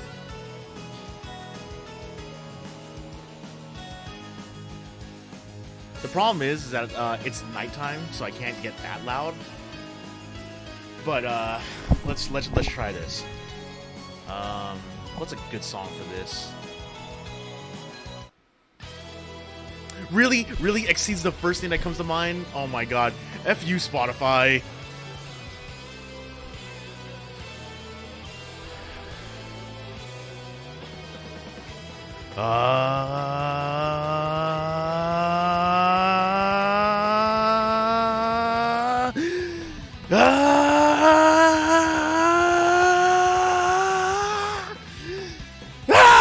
Okay. Okay, that's as far as I'm gonna go. That's as far as I'm gonna go.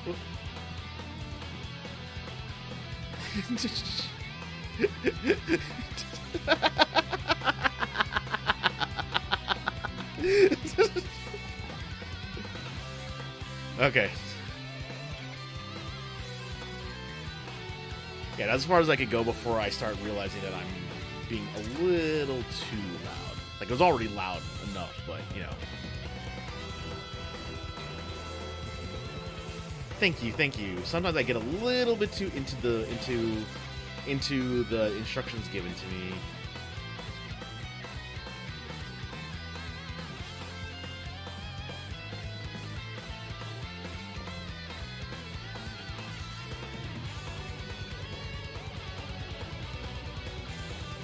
I would not half-ass a request. If it's possible, I will not half-ass a request.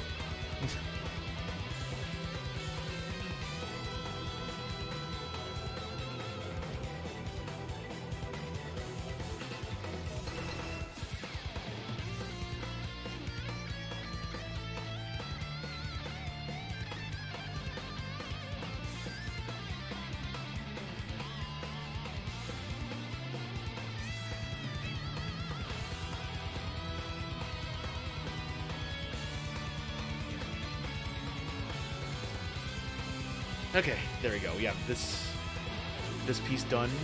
Actually, no, let's get them all done. Because the waist is only 4 pieces. What the hell?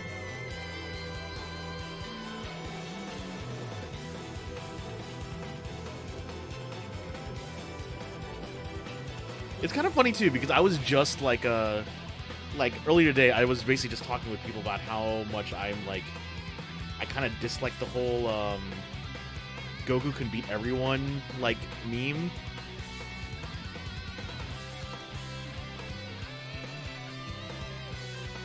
Because, like...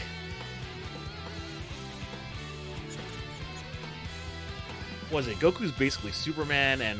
okay, maybe it's just a fanboy in me, but, like... honestly, Tier 5 Luffy can easily take on Goku. Because he goes from being a power character, which he would lose in, to being a laughter character, and laughter in Jump tends to beat out power. And by that, and the reason why I bring that up is because there was a game called Jump Superstars back in the day. It's easily one of my favorite games, like on the DS. But the way it worked was that you had you basically had like a bunch of characters from Jump at the time. that basically battled each other in a Smash Brothers like arena, like platform fighting style. But the one of the things was that they each had an element.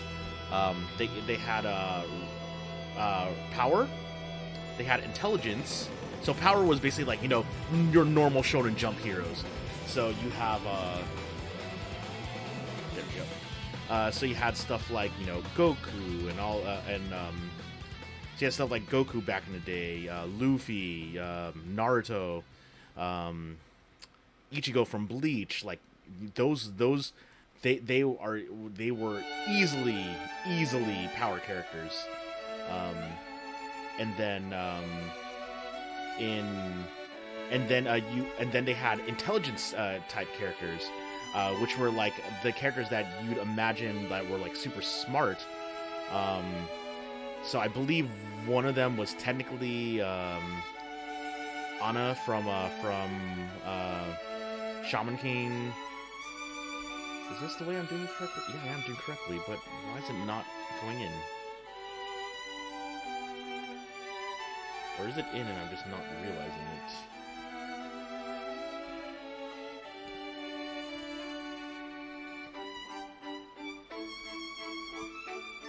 Okay, no. That is as far as it goes. Okay. And I put this on.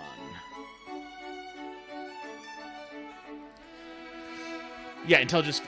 Technically, intelligence type characters are like that, or like, you know, things that require a little bit more thought. So, I think like Yugimoto from Yu-Gi-Oh. Actually, no. Let me look up a list of playable, or if there was an old manga called what was it called? Strange Detective Neuro. Like those were intelligence characters.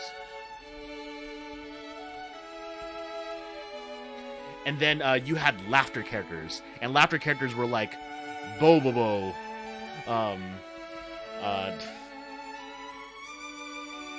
yeah, stuff like Bobobo and other things. Okay, let me see here. Yeah, like the Bobobo characters were easily like that. Were like that. Oh, actually, also intelligence characters, like Nami from One Piece. I think they technically did classify Sakura from Naruto, and I think even Kakashi as intelligence characters as well too. And then you had laughter characters, so they had like Gotenks. You saw someone made a fan comic their own spin of Dragon Ball. What if Goku died to the androids and Trunks never existed? Which is actually amazing because the protagonist would actually lose as much fight as they want. Character interactions matter a whole lot more. Or especially Arale from yeah, dude. Original DB was amazing. Yeah, exactly. Yeah, Bobobo, Dodonpachi, or like I said, Arale, and I think Frankie also counted as well too. Okay, and then let me look at Jump Ultimate Stars. But yeah, the reason why I bring this up is because depending on your element type, it actually was a rock paper scissors thing. Power beats intelligence, intelligence beats laughter, laughter beats power. So Luffy would basically go from being a power character to being a laughter character, essentially. So that's why he would win. And not only that, they actually have, I believe Toriyama himself actually said that if it were a fight between Arale and Goku, Arale would win. And like that's one of the things that, like, you know, a lot of these like Goku fans don't realize is that that's actually a thing, and like they don't want to accept that Toon Force actually is a strength. 11 Eyes is the best anime. We want to see a protagonist get absolutely bodied without mercy.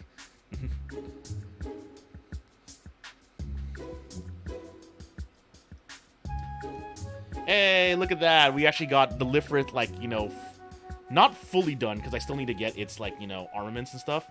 But hey, look, we actually got the Lfrith actually done. Wow, this actually looks super clean. I can't wait to, like, take the marker to it.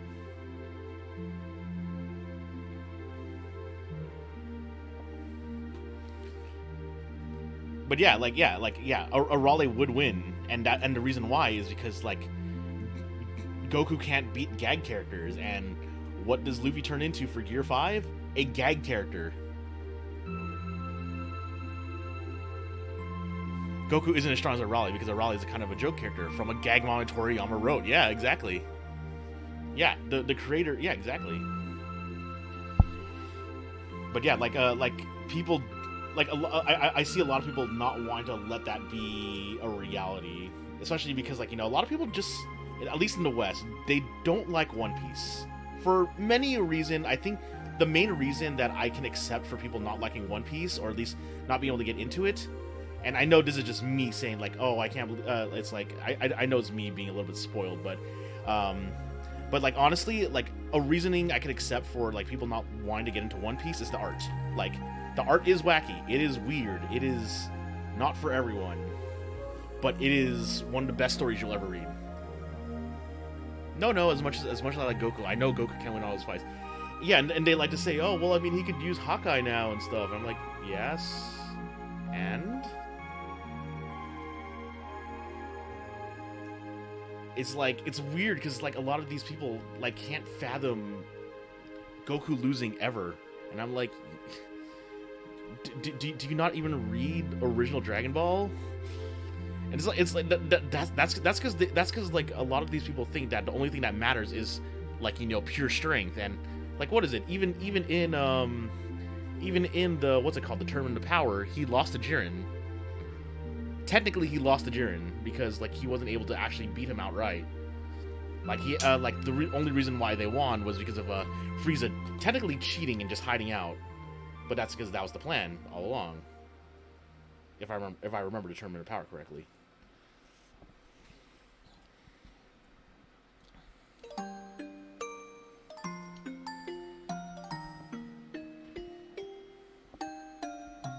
Okay, there we go. I actually got it working correctly.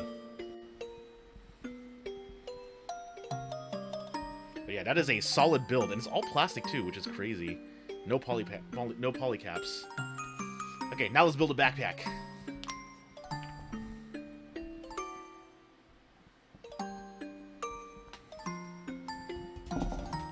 I low-key wish Goku lost to Kefla in the Tournament of Power.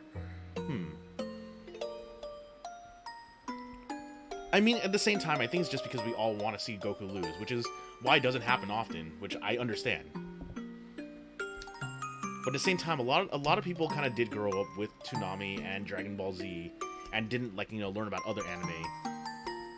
In the manga, he was beaten to a pulp by Gas, and Frieza again after which leaves Frieza. After which Frieza just leaves because he's proven that he was stronger than Energy Saber.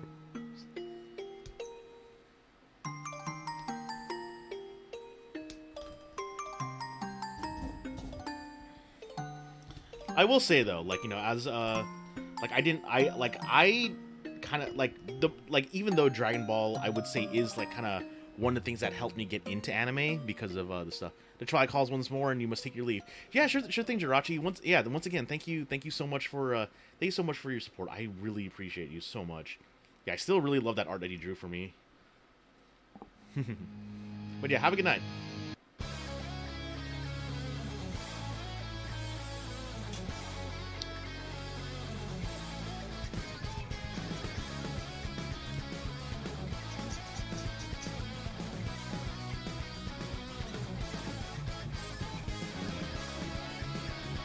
No joke, he kills Gas and Elec, beats up Goku and Vegeta, and just leaves with that elaboration because it's like kind of weird about context, but okay. Oh, actually, now that I'm thinking about it, I think Majin Buu was actually counted as a laughter character as well.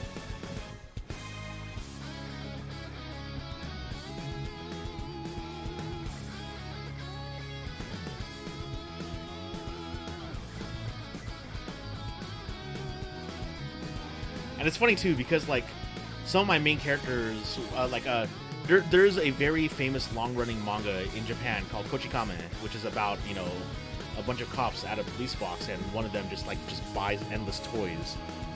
Boo's definitely a kind of less serious character, yeah. But yeah, I actually used to use him because he easily had a move that could ring out people, and ringing out people was kind of bullshit back then. And then I would also use him with actually a character I did know and love a lot, and that was iShield 21 himself, Kobayaki Senna. And the reason why I would use that team was because Senna actually had an ability that made it so you can't move left or right, even in the air. So I would basically do that.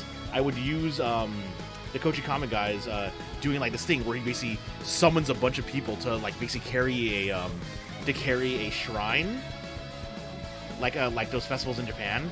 And I would basically push the opponent out the arena, and it would be utterly broken. Like it was really cheap. It was a really cheap tactic.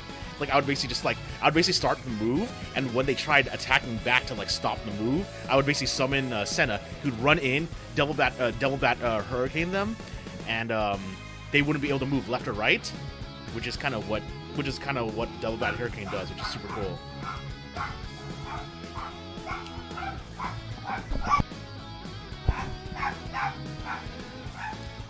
Yeah, so that's like the double bat. So he does a double bat hurricane to make it so they can't move left or right, and then I would just knock them out. And then, funny enough, my other character was an intelligence character, because since a lot of people back then would also use laughter characters because they didn't, so they could basically overpower what's it called? So they could overpower power characters.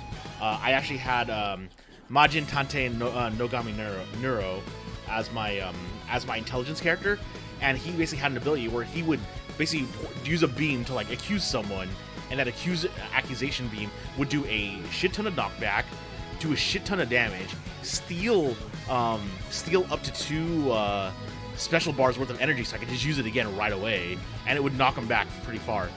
Funny enough, it was a joke character. It was a laughter character that actually was able to beat my team, and said laughter character was Gotenks, because Gotenks actually had moves that would actually move him in the air, and it was the most annoying thing to fight against. Then again, I mean, like, to be fair, I'm not allowed to talk because, like I said, my tactic was just to make it so that they can't move and I just knock them out. So I actually, and the funny thing is that, like, it was actually really hard to use the characters I was using in a way.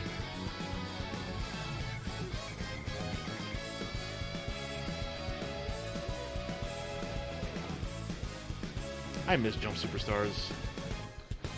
Actually, one in Jump Superstars, the first game, there was actually a very, very broken ability back then that and even though he was a power character and I would basically beat a bunch of people because he was just basically a combo character, was Sanji from One Piece. He basically had so back then there are 3 types of comas in the game. There is the one coma, and they're just a picture on the screen. Originally in Jump Superstars, they basically all just had abilities to where you basically just tap the character's face on your bottom screen, and they would do something like maybe heal or something like that.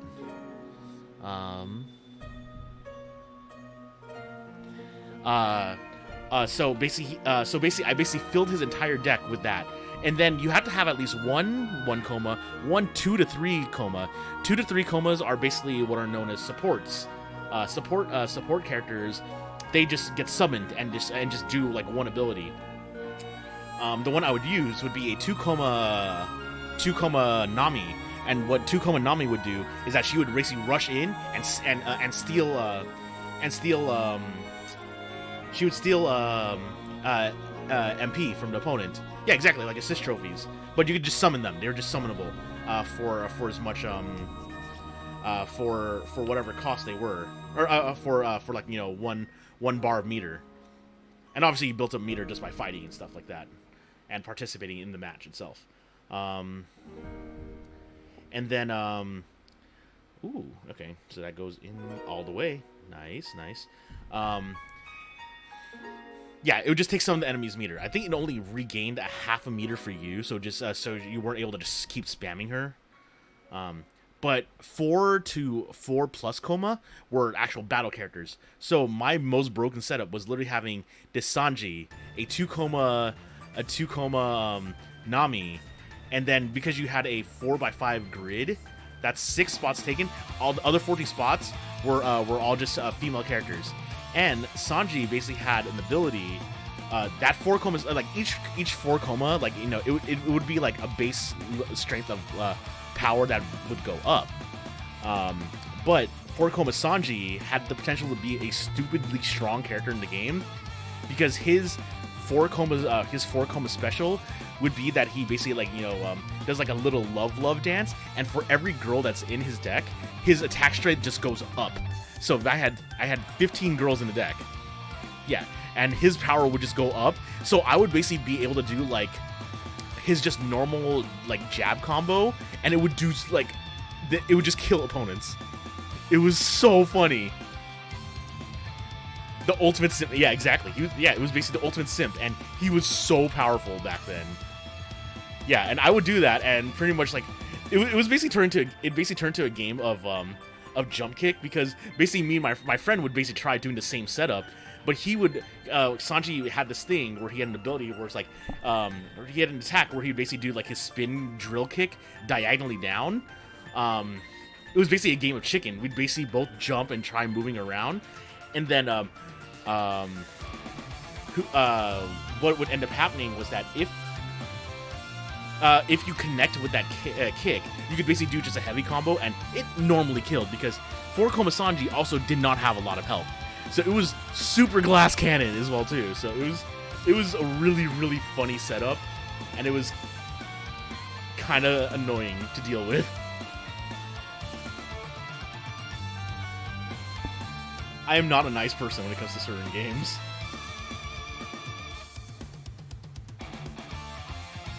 $25, $27, $28.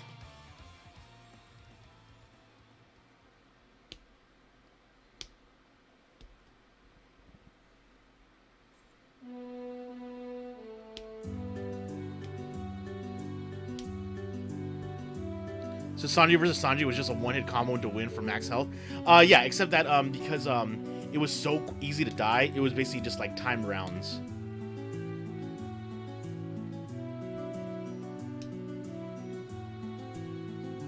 At least when with the way that my friend and I played, yeah, it was basically just Sanji versus Sanji, one-hit combo to kill the opponent.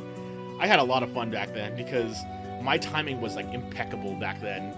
Like, they would like jump closer to me so that I wouldn't be able to react as fast, but they would still hit jump first. And pretty much in a game of chicken like that, who turns first loses, because they would like we would jump, and like so I would basically jump first, and they would jump, and as I'm coming down, they would try getting me with their drill kick, but the drill kick, so they would be like that, and I would almost meet them. And then all of a sudden, my trajectory just goes like this, and I hit them down. And it was so funny. It was one of the dumbest things I've ever done.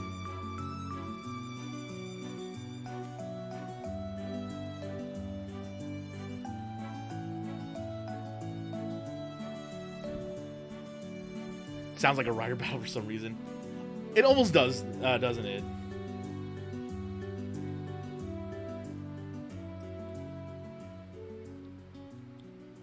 It was also kind of cool though, because like they actually did have like alternate coma forms, where like sometimes like you would have all the jump kicks, yeah, like you would have like 5 coma Luffy, who would basically be still a power character, but then you had a 5 coma Afro Luffy, and then you have a playable Luffy that had a slightly different moveset, but was also laughter instead. So it was actually kind of funny. I think like one of the another one was like 6 coma. There's like 6 coma Ichigo from Bleach, and 6 coma Ichigo from Bleach would either be a power character or an intelligence character. So it's cool shit like that.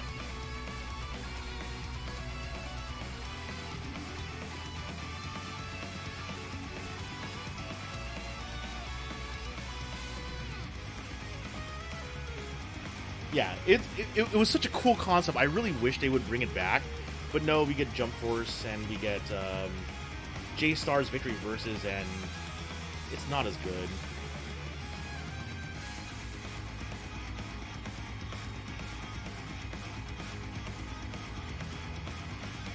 Yeah, it was like 2005, so I was basically playing in high school with my friends. That's when I learned to yo-ho-hoi with my friends.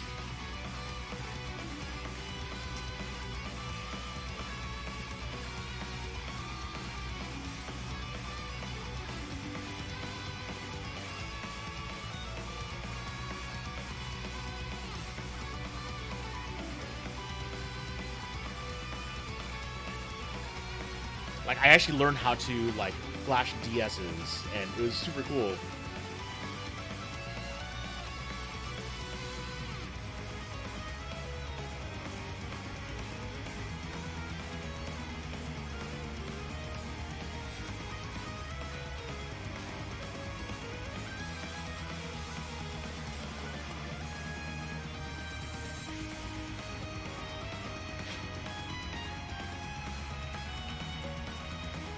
That reminds me back when there was a fighting game for Ultraman back then in English they bring back. Actually, talking about Ultraman, I actually just learned about a Japanese-only PS4 game called City in Shadow.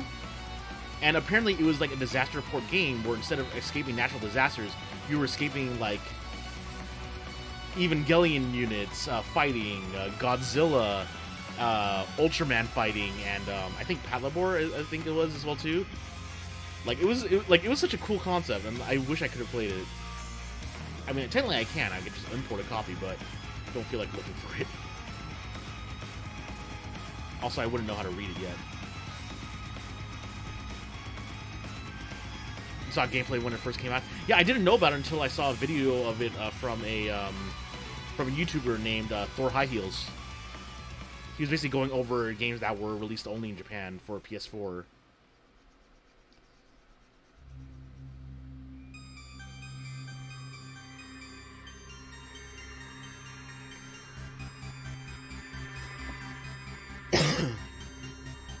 But yeah, it was basically part of the Disaster Report series, where like the whole thing was that you were just trying to escape a city in peril.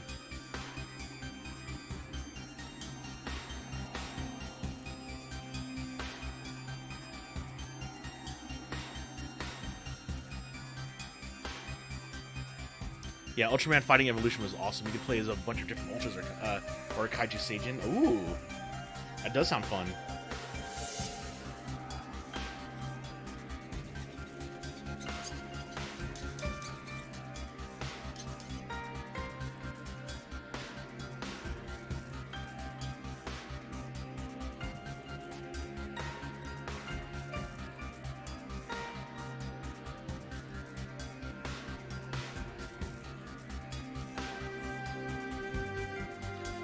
Most people say 3 or Rebirth were the best ones. 3 because it had the biggest roster, but Rebirth had the most complex game. Ooh. Yeah, I think I've only seen, like, what, like... an Xbox One... I'm sorry, an Xbox... OG Xbox fighting game for Kamen Rider, I think I've seen. And everything else is just a Muso.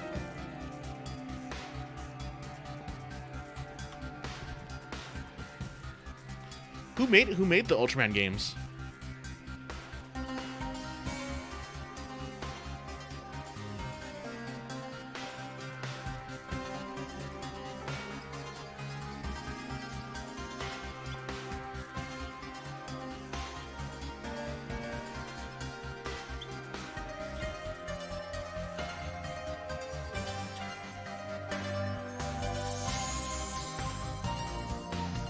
Oh, would have been okay. That makes sense.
Yeah, definitely. I really want to see how this looks.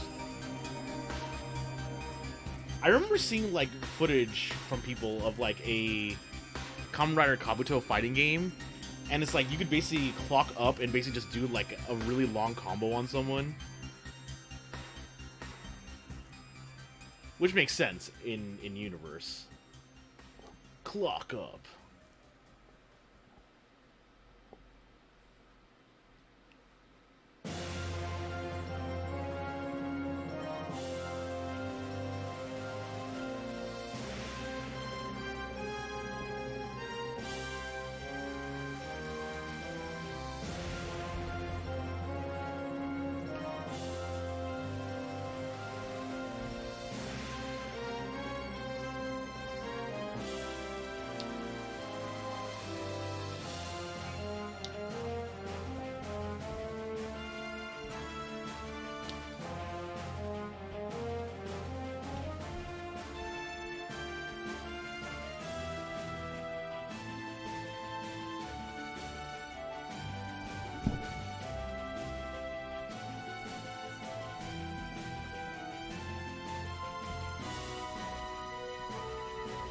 For years, there was just a channel that upload fighting evolution videos called Akatsuki FE3, and there was one he edited himself a long time ago.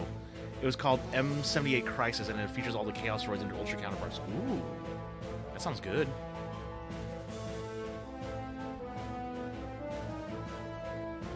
Oh, you just posted it. Oh, okay. I need to see this later. That sounds amazing.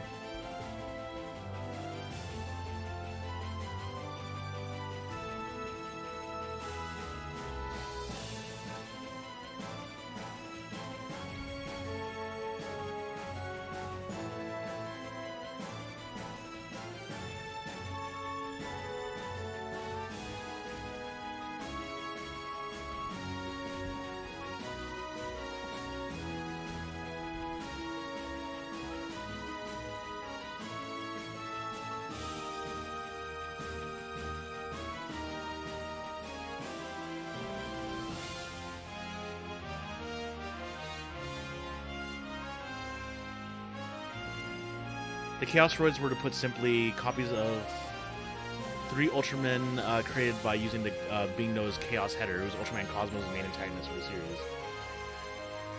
How long ago was that one?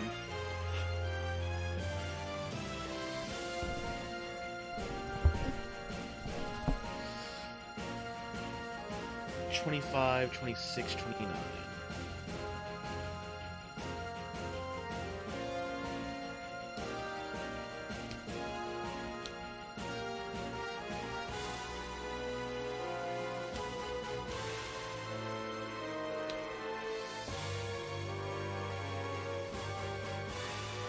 They can ride U, S, and T. Ultraman 7 and Tar. Oh.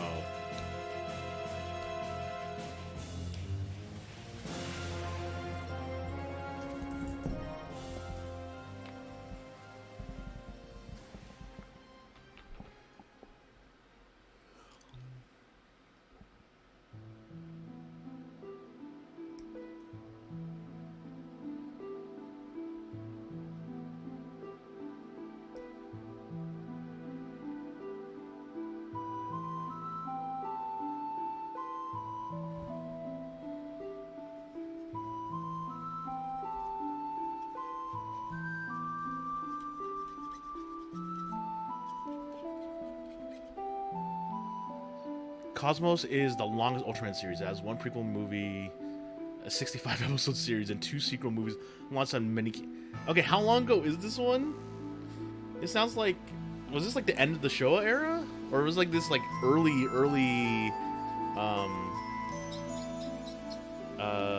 Heisei?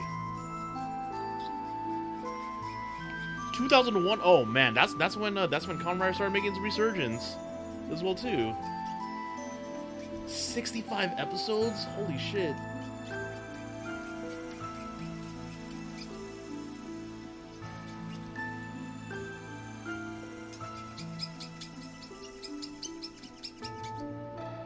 Like, were they trying to aim for American syndication or something back then? Because that would be the only reason why it has 65. practically all Cosmos. God damn.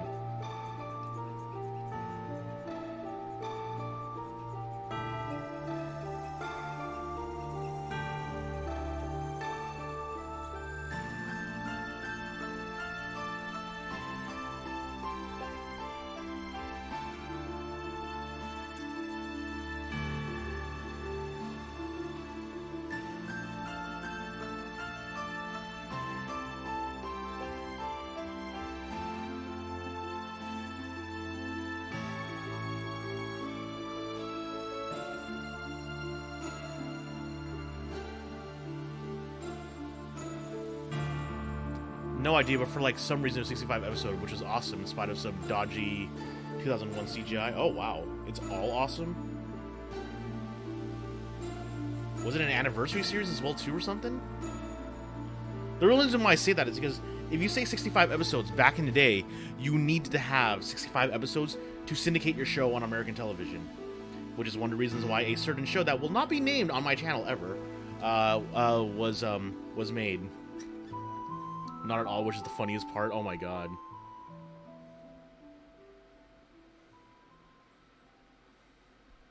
That is fucking wild. That is fucking wild to learn. No. Salmon's Kamen Rider is a joke to everyone. There's a different show, but actually no. You know. Here's a show that I could actually agree to talk about on stream. Voltron. The reason why it actually had to combine Go Lion and Dairugger 15 was so that it could reach 65 episodes, so that it could be syndicated on TV.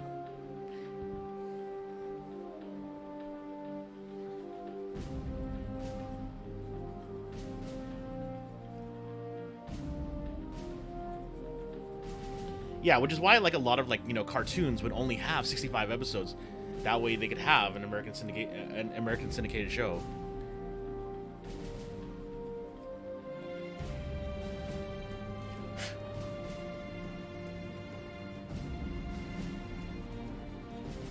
Because that's 21 weeks. That's 21 weeks, or most of the year, of daily weekday reruns. Essentially, I think that's the reason why.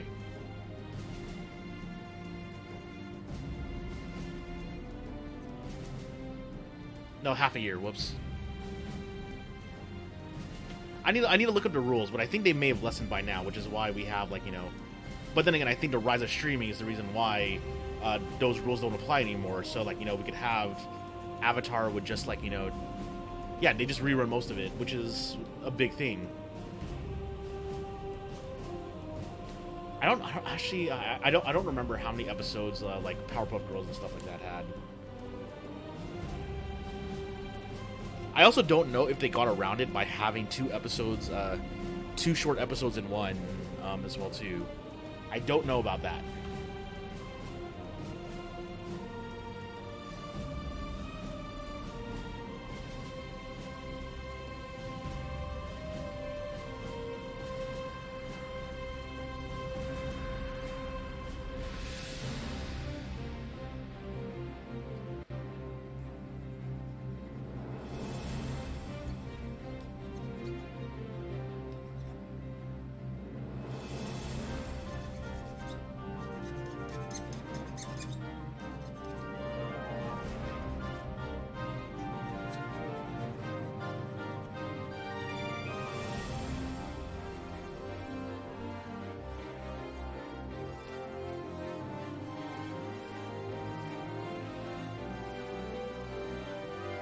Na na na na na na na na na na na da da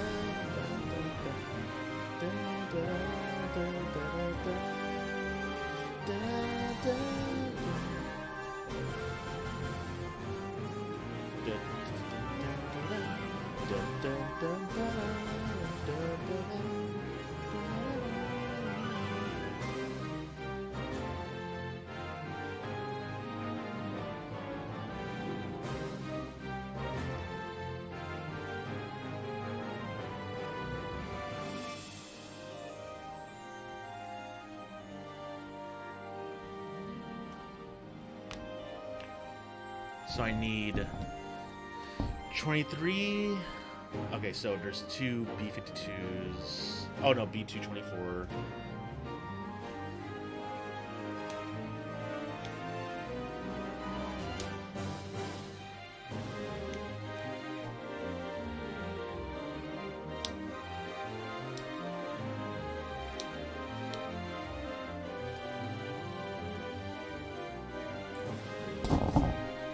This is a crazy backpack, man.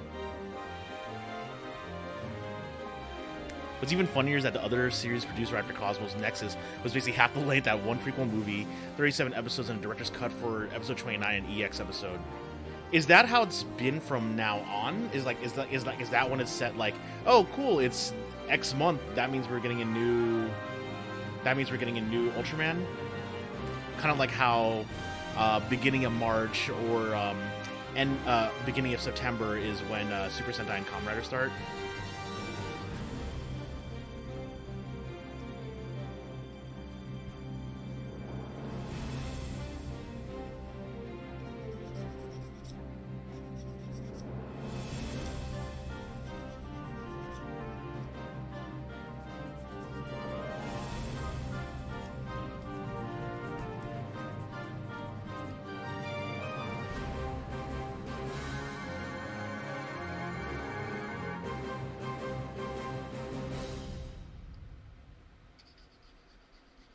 Nexus was supposed to be this whole huge project, but because of weird some time slot, kind of dark show, they had to put it in family instead of prime time, which led to it getting canned. Oh, what? Well, that's unfortunate.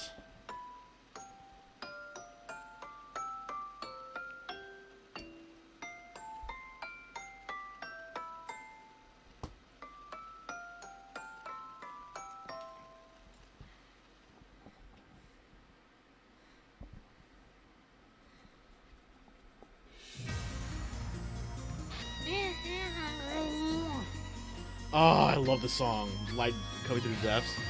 Dun dun dun dun dun dun dun dun dun dun dun dun.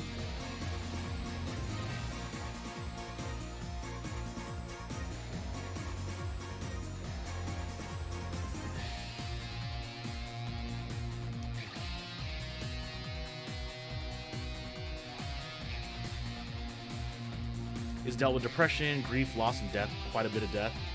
Is it more than Leo's? I'm just kidding. You keep bringing up Leo, okay? I had to make the joke.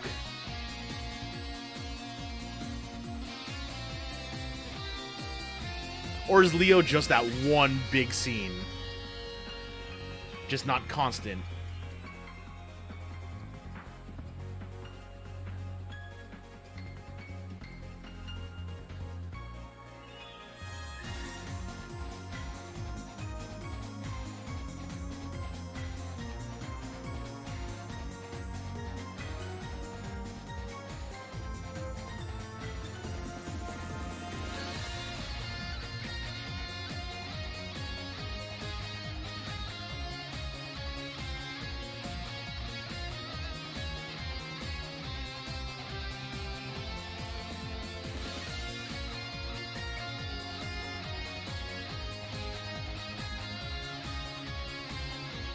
Leo was meant to be more serious because Taro was too goofy, because Ace was too goofy.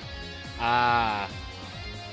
So they brought the pendulum way too far to the other side. And said, yeah, we're just going to kill everyone.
Ace was meant for teens because Supro thought that young kids who watched the OG and 7 would be teens by now. Taro went the opposite direction because they drove away the kids. Leo went yet another one because Taro was too goofy for. Oh my god. This is why, like, this is why I tell people that Kamen Rider is a kids show. Like, you know, despite some of the shit that we've seen in some of these shows, like, there's some serious shit that goes down. But sometimes it's like we just have like some goofy shit. Like, I tell people, like, you know, whenever there's like a leak, if it sounds too cool, it's fake, because like oh man, I forgot what it was about Geats, but like people were saying, oh yeah, like I mean, like people were like, you know, remembered the stuff about like, you know, it being Battle Royale and stuff like that. So people were like saying, oh yeah, it's gonna be like this, it's gonna be like this, it's gonna be like darker and edgy. And I'm like, no. And the reason why I say that is because my friend and I were discussing that, yeah, you need some goofy shit, like what is it? Just the idea of street dancing and fruits, but it became like, you know, it was like a super dark show, or video games and doctors, and yet it was one of the most depressing shows, or a middle of the road show like Wizard, basically had like, you know, had heart though, love nothing but plain donuts. Like even small things like that, like it adds so much character. Okay, we're done with the backpack, it looks like.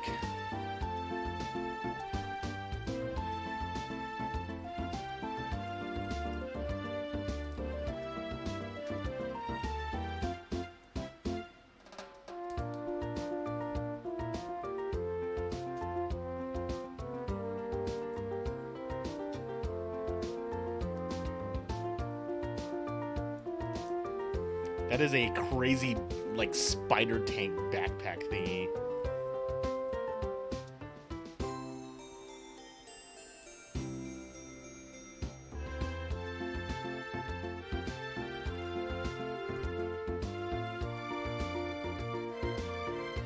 Oh, whoops, I put these in the wrong way.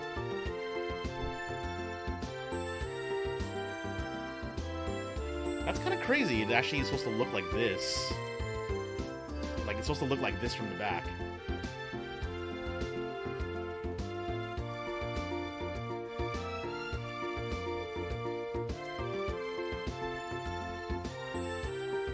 So yeah, we have the Lfrith with the backpack on now.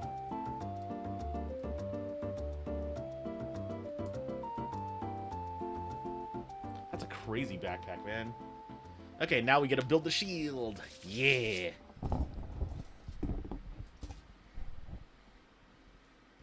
I've been waiting for this. 14 and 15.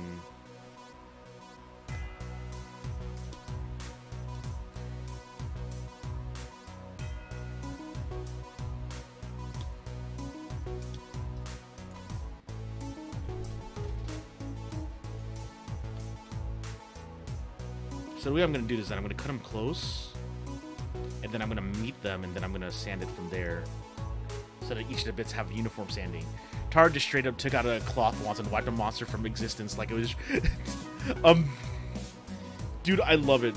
Bending reality is always... It was always so fun.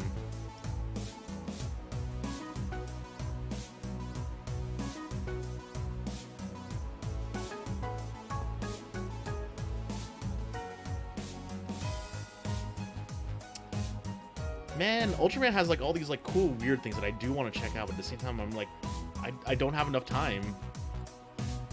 Like maybe once I'm done with Gundam, but at the same time when I'm done with Gundam I want to watch more shows, and like another show I have on deck already is like I want to watch all of Votoms. Taro has a lot of heart, even if it was the goofiest show. I mean, that's, if it makes it memorable, that's all that matters, right?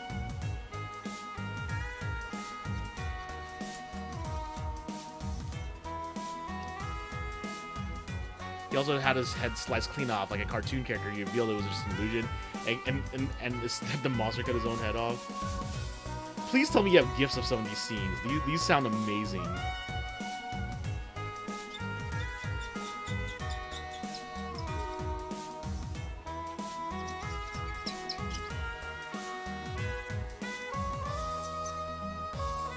You have an amazing one. Okay, post it in Toku Plaza.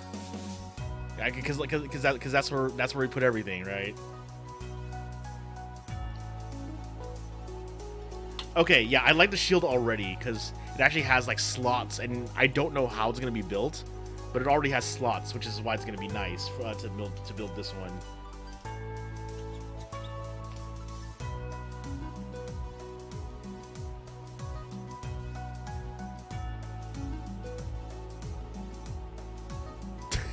A bucket and just splashes the monster with water.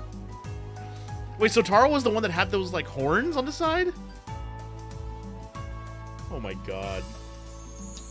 I told you I had it open. I have Discord open on the side on my other monitor. 16 and 17.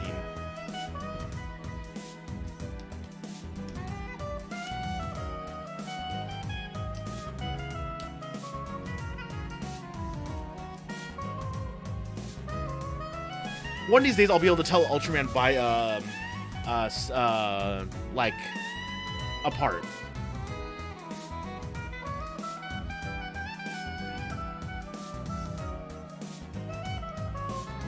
And Taro's suit is based on 7 suit, which is a modification, of course, which means that Taro is a second boxy-eyed Ultra.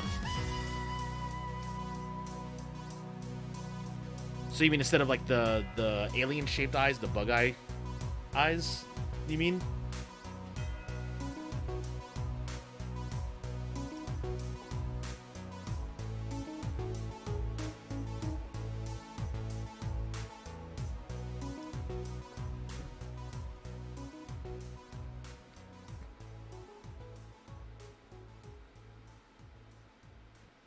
Instead of the oval alien eyes. Okay. Yeah, I like all the molding on this.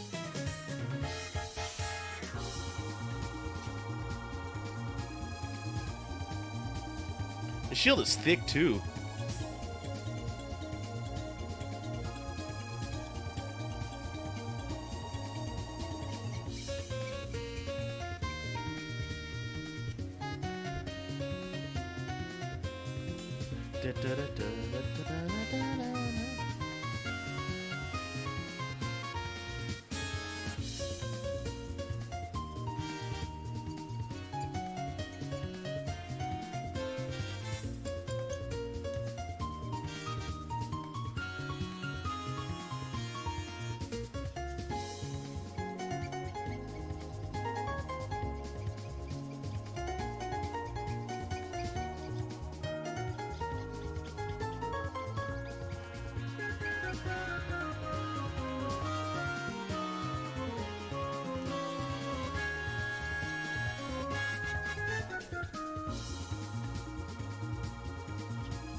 Tara also has one of your favorite finishing moves, the Ultra Dynamite.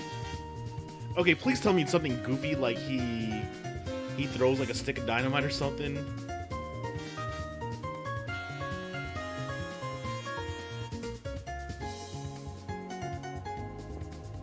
He turns into a living bomb, detonates himself after grappling his enemy.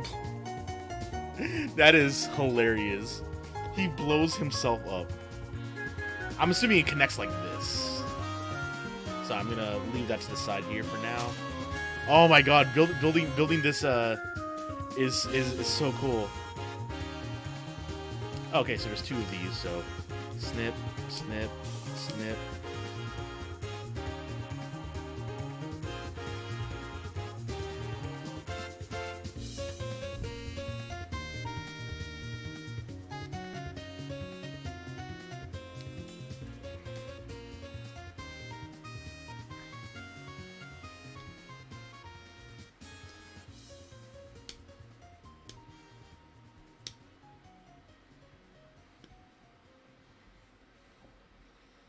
I mean, usually he's fine afterwards, but it's both cool and goofy. I love that. I love that.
cut out the wrong piece.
Dun dun dun dun dun dun dun.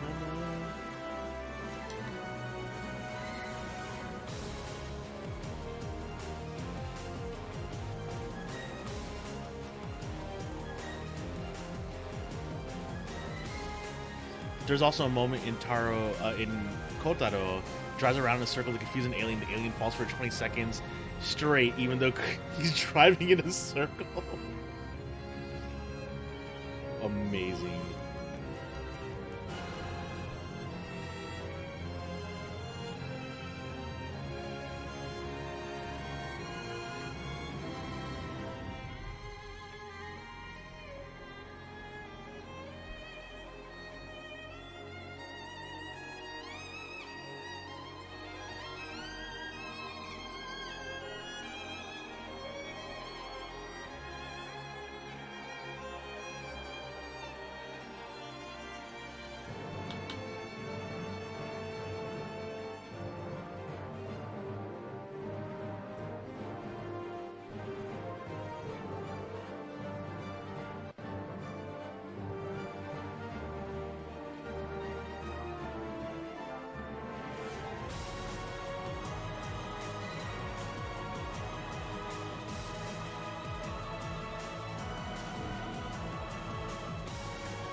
Just as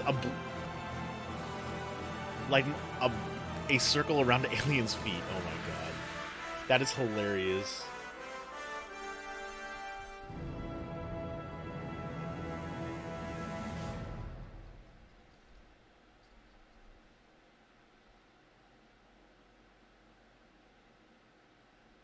Cry for me 君の声が聞こえてる叫んでる僕の名前を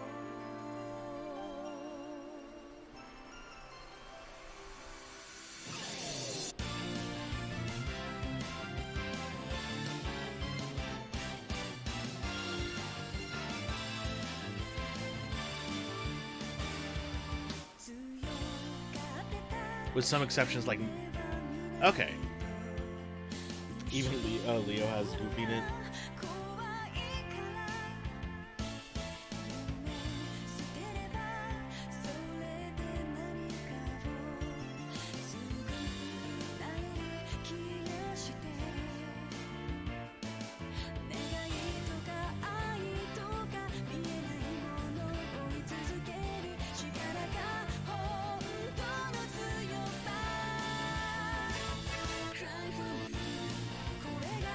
Nexus is just kind of depressing.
Though on a larger scale, Leo and Nexus are probably the darker entries alongside 7, Heisei, Ultra 7, and Ultra 7X. Why is it always...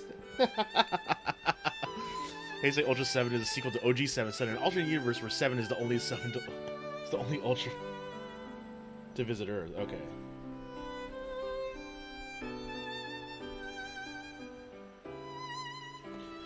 Okay, so how does Ultraman work in general? Like they're aliens that visit, right? And do they just like choose a human to host them? Is that how it normally works?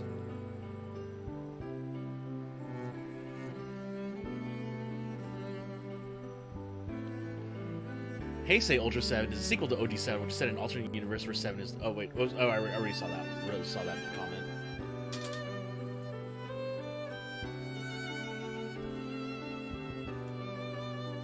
D13 and 34. Oh, whoops. Okay.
They usually choose the human who dies saving others, a human form that...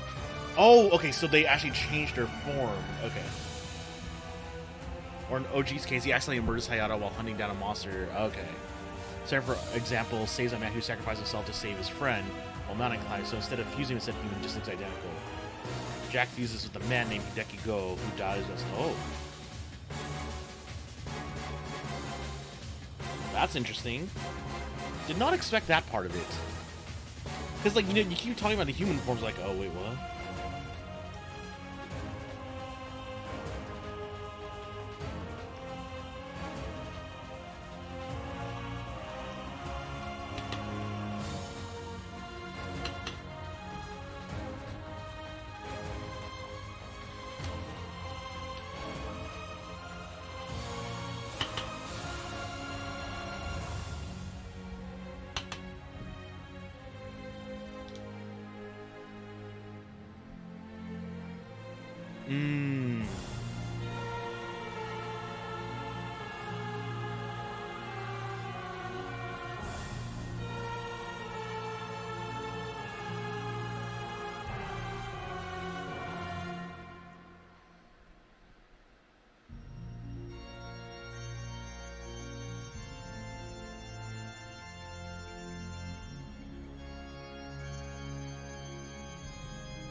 Forms are usually just them making human appearance, while Ultra Form looked human. Okay.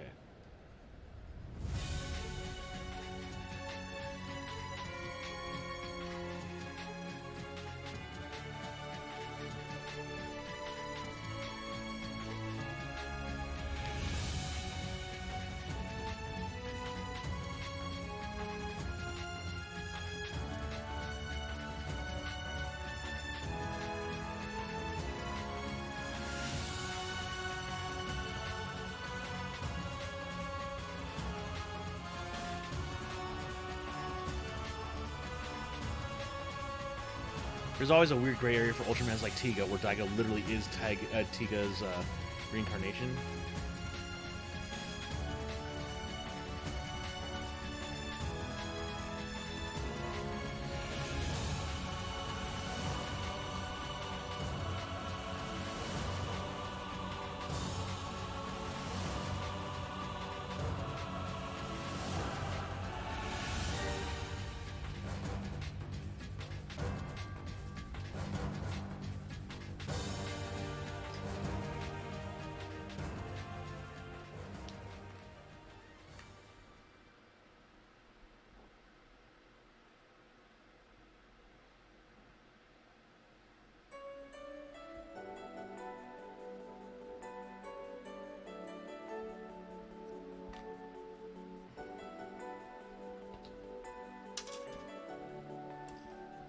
This Escashon is like the coolest thing.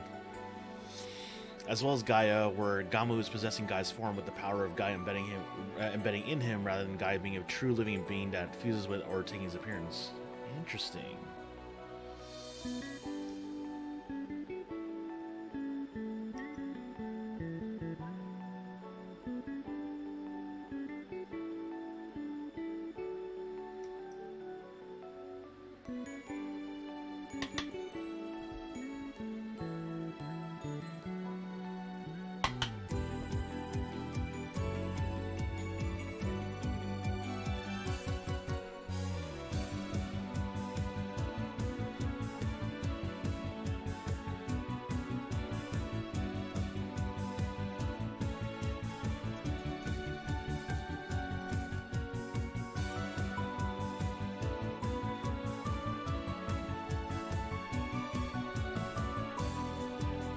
The reason why they're old is because they're not quite the same as M7. Wait, what do you mean by M78?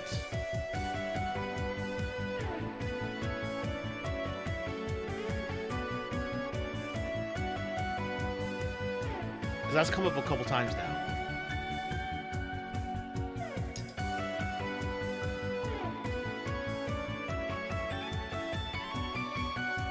Is that like the OG like dimension or timeline or something? Hence the 78.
Is this the last piece of the shield?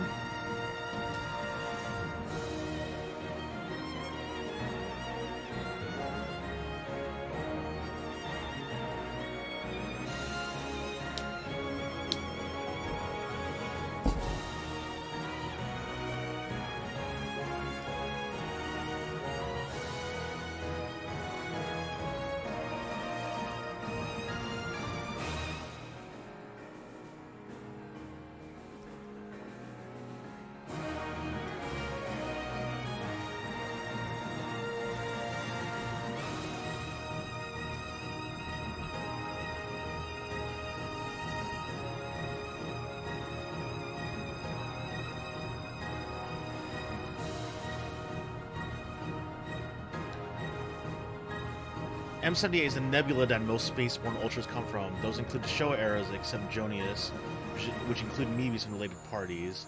Maxon's Vernon, Neos 721, Zero, Belial, etc. Those giants are with the silver. Okay. Most Hazel Ultras are not from this group. Neo Frontier Timeline Ultras include Tika and Dyna and related parties. Nexus is literally a god that's pretty much omnipresent. Okay.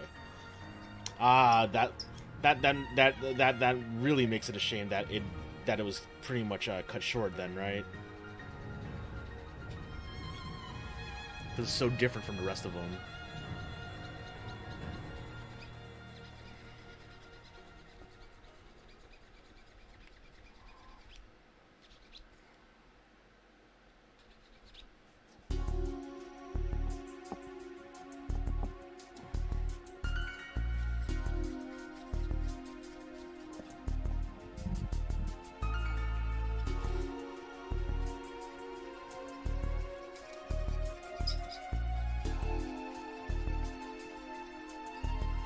He appeared as a code name, The Next.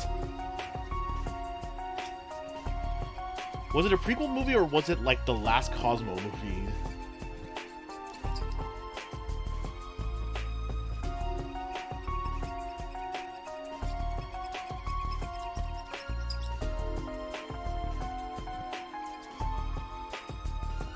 He then appears as Nexus and then finally know his just true godly form. That's fucking wild.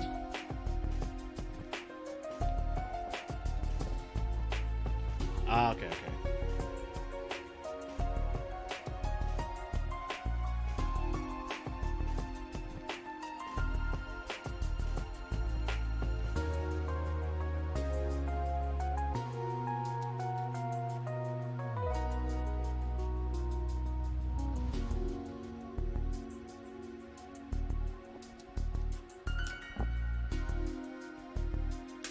I have so many pieces of the shield in here.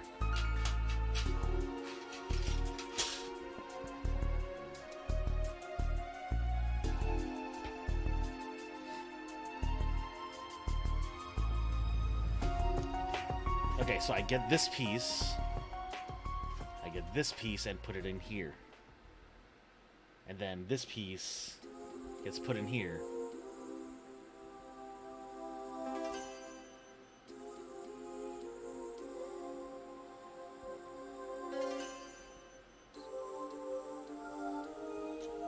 So we have this here.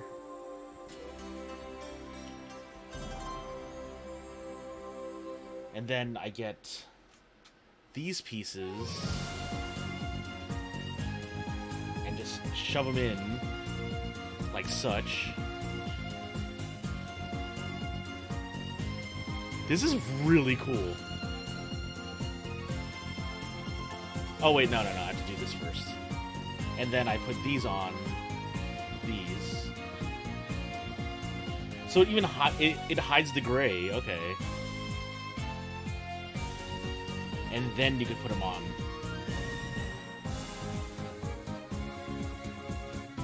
That is...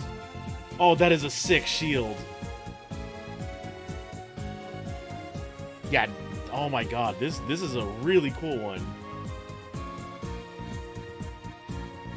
B237.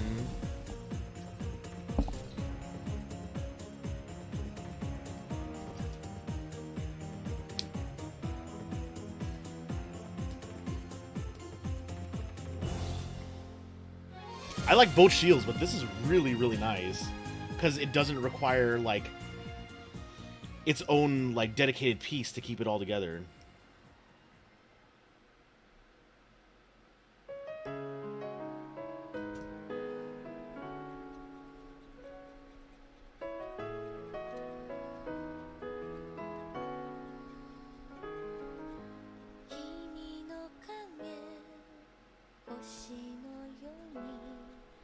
You highly recommend Ultraman 2004. It's a really good movie with awesome designs.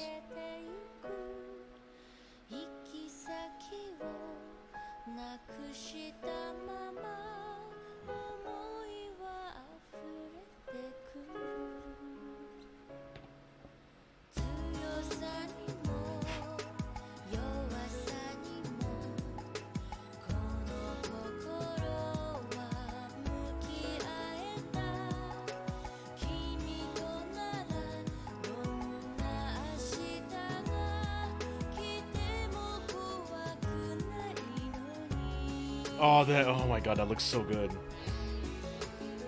So I guess there's no bit on for him, but it's pretty cool.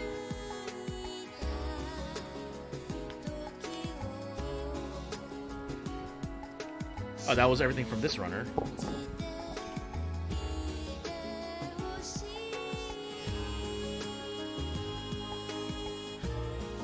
Oh, you can actually store all the bits in the backpack. That's the reason why it's shaped like that. Okay.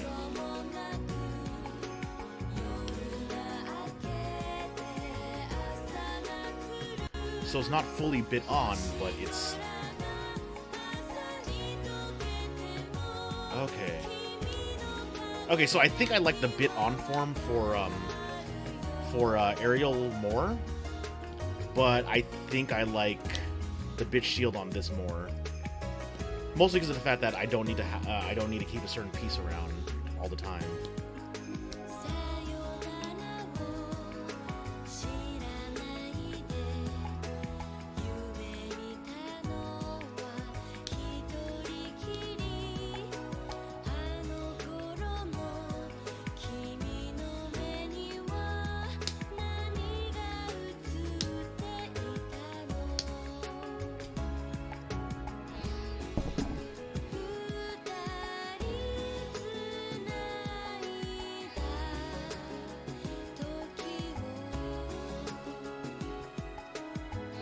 Okay, there's a sticker I'm missing.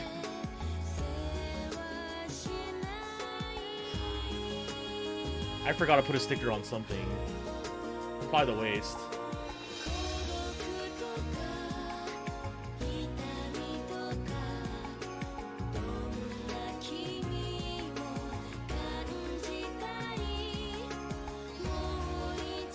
The sticker I'm missing is number 10.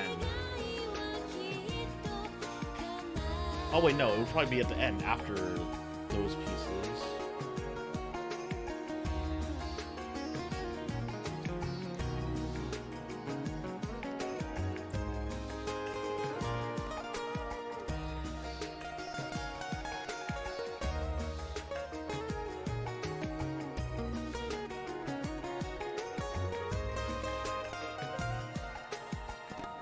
Okay, yeah, I don't know where it goes.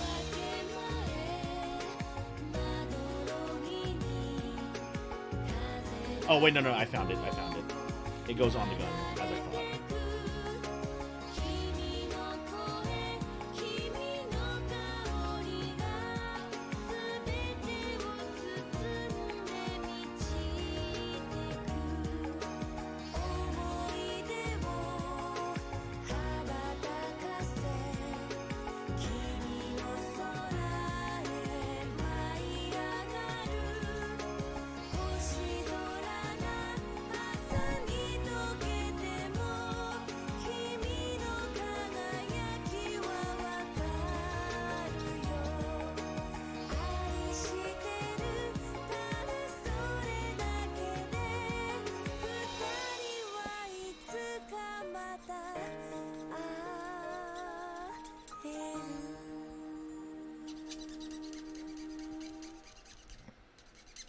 You know what, because it's so easy to switch out, I think I'm going to put this with the deactivated one.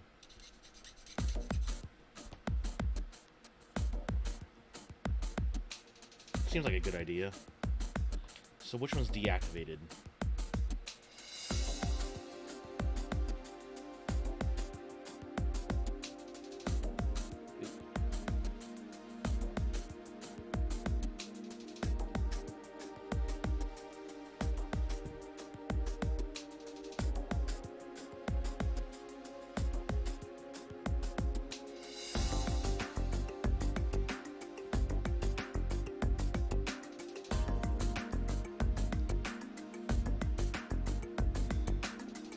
Yeah, so like this one's just all black, and that could go here.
Okay, there we go. So now I can have it either... Yeah, so I have like the deactivated one right here. So like, I can either swap it out. So I can either have it be activated with this piece, or I can deactivate it. So I'll leave that there.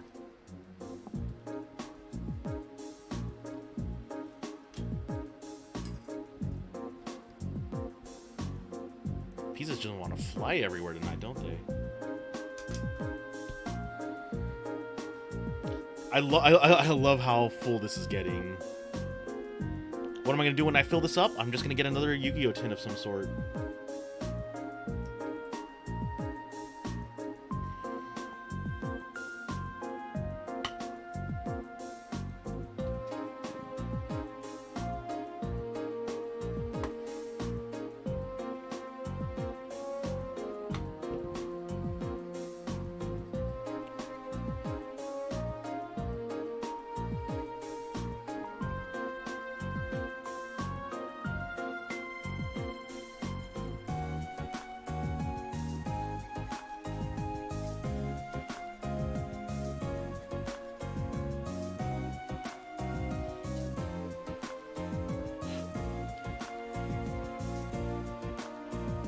Whenever you build a kit, you end up dropping the same piece again and again.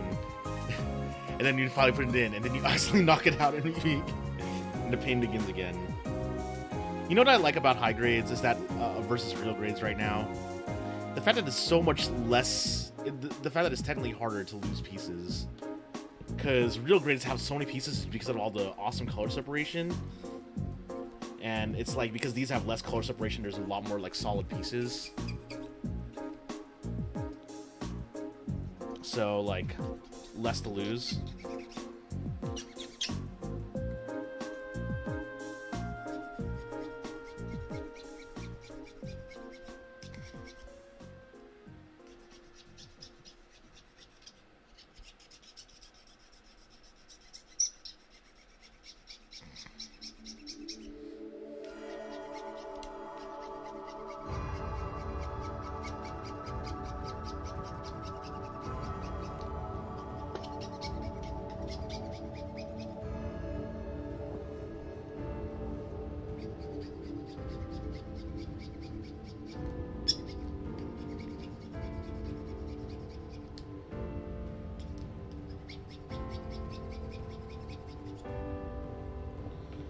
But one thing I am liking about this kit is that I can store everything in the backpack, it looks like.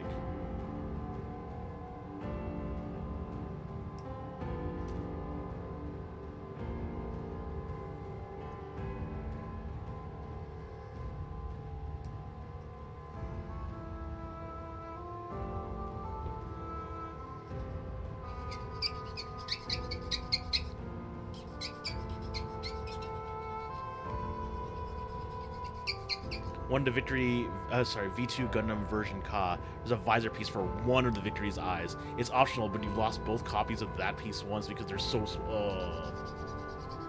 And it's a Vert Ka, which means that it's a master grade.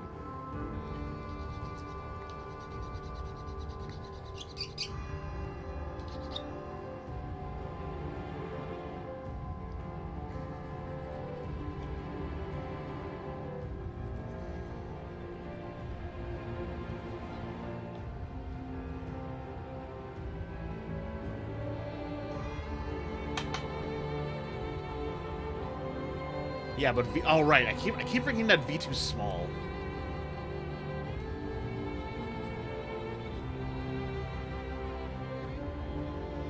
So I learned that there is an NT1 Alex coming out at the end of the year. So I think I might actually pick that up because I really want to pick up a Comfort. Because you know me, it's like for some reason I have like this incessant need to want to get sets of stuff.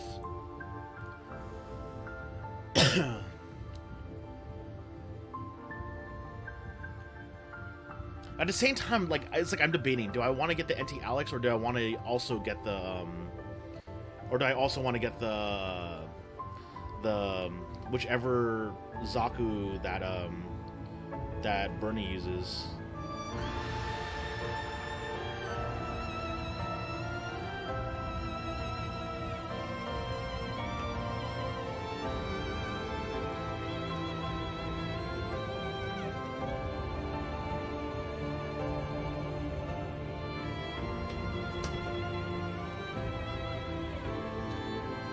Bernie uses Zakatu Kai? Okay.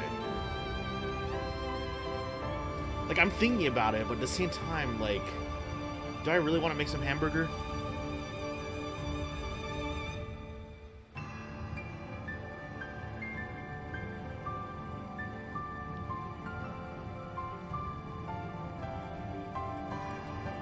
Apparently in the novels he lives.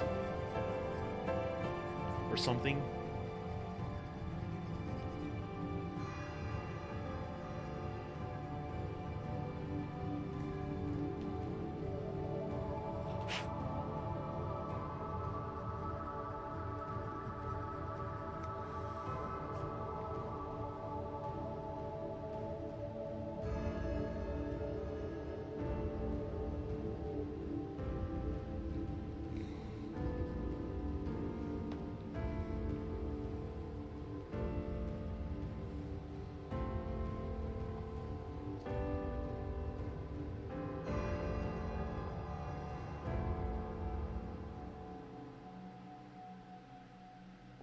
Man, that show was man, that OVA was fucked up. It's like, why are you crying? Don't worry, there'll be another war someday. And I'm like, oh my god.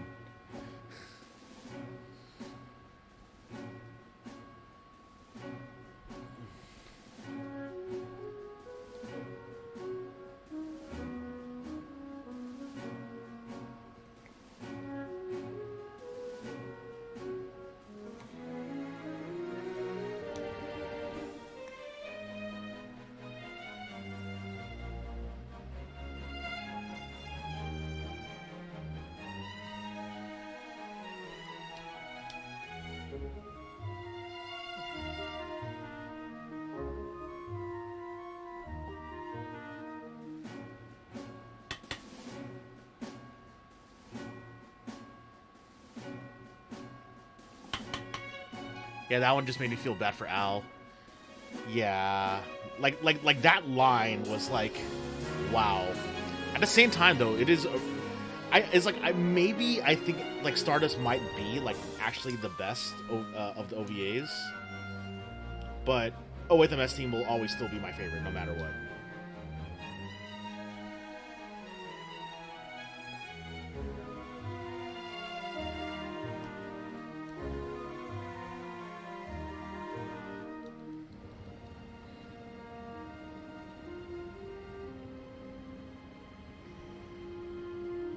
Okay, that's slightly annoying. You had to actually like remove these to get the piece out.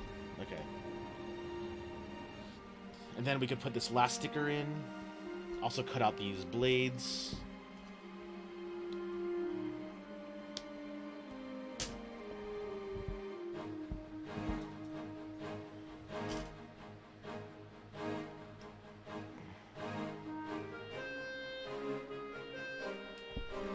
Also, if I get a Stardust has really awesome suit to romance. Yeah, oh my god, yeah, that romance was the fucking worst. To be honest, I actually like do see the Zephyrantis and the Phyllis on sale frequently, but I can't bring myself to get them because I think the romance really did ruin that fucking movie for me, or that OVA for me.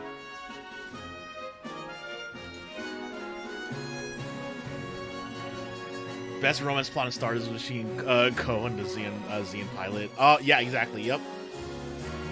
Like, that one was so good. Yeah, yeah, you are right. Zephyrantis and Phasalis are cool, but Stamen's even better, yeah. I mean, I kind of want to get a Stamen because it looks, they actually have, like, a G-Warrior in Final Fantasy XIV that looks like it.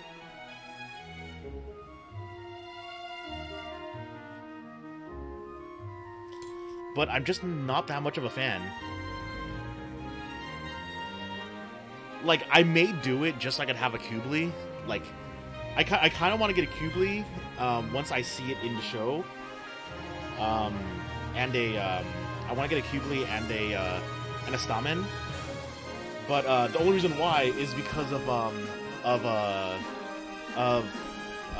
Final Fantasy XIV. Like, literally. Like, let me see if I can show you what I mean by this. Also, hey, cool. We actually did it. Okay, so let's swap this out. So we could basically like. Oh, and Ko's buddy having a better relationship with his GF than Ko and Nina is infinitely funny. Yeah.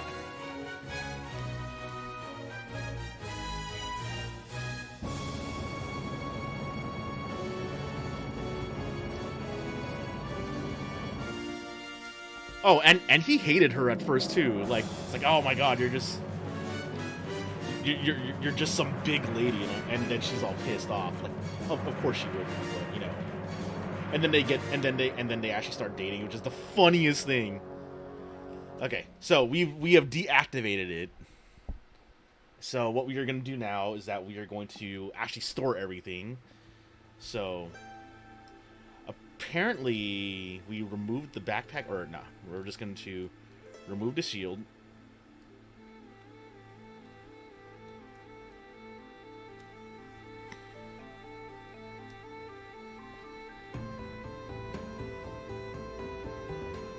At least Ko isn't a Shin. What do you mean by that?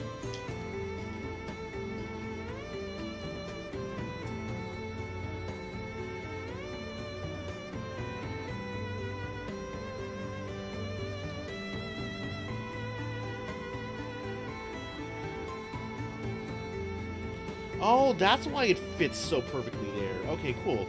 So I can actually technically keep this in here if I wanted to, which I will. Okay, it says I don't need to. It says remove it. Okay, fine. So I can actually deactivate it by removing the backpack, then replacing the backpack.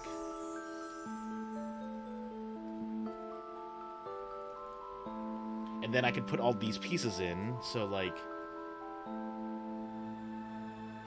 these go here.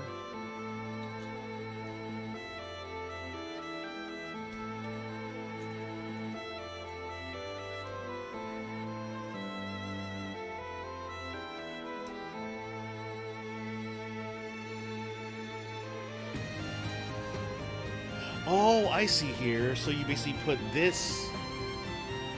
so you basically put these pieces of the gun in here.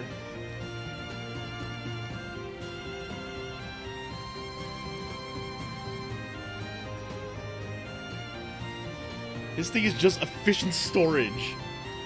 This is efficient storage. What the hell?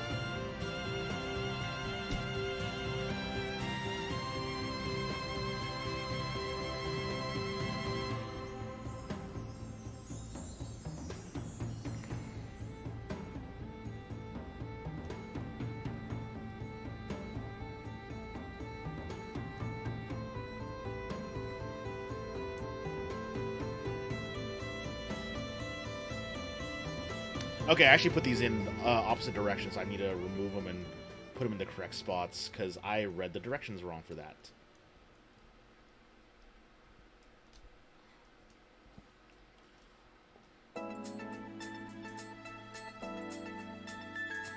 Okay, maybe I should take off the backpack to make that easier for me.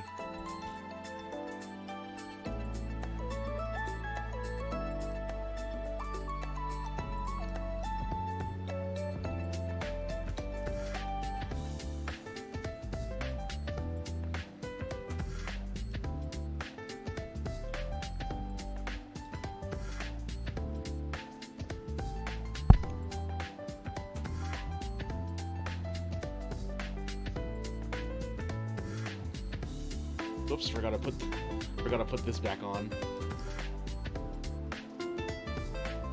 Dude, this stores almost everything at once.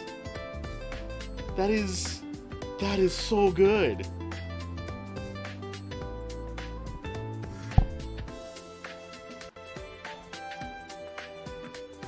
And because it's all plastic, there's no drooping either. Holy shit, Lfrith is such a... If only 00 swords. Dude, I know Ariel and Lfrith having increased storage for their bits is awesome. Yeah, exactly.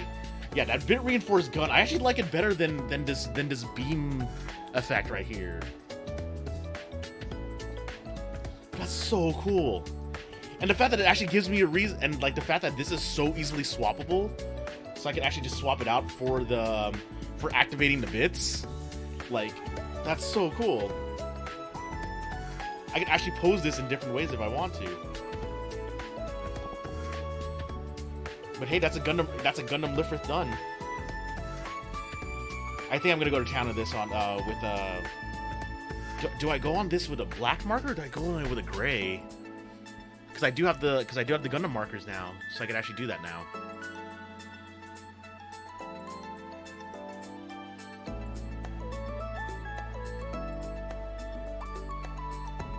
But yeah, we did it.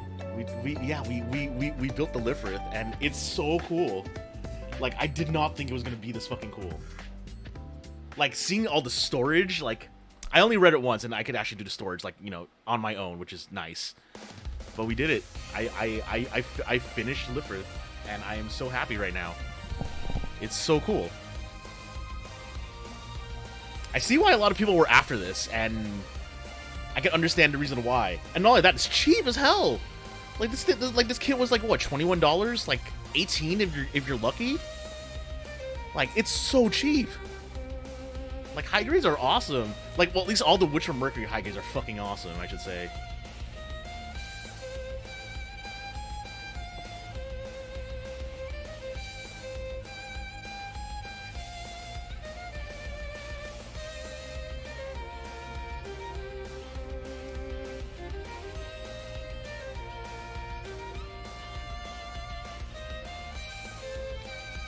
Yeah, these high grades are fucking fantastic.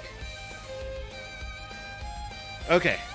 Well, and it just took me just over 6 hours. I mean, to be fair, roughly 6 hours if I didn't take all those breaks, like, you know, to eat and use the bathroom.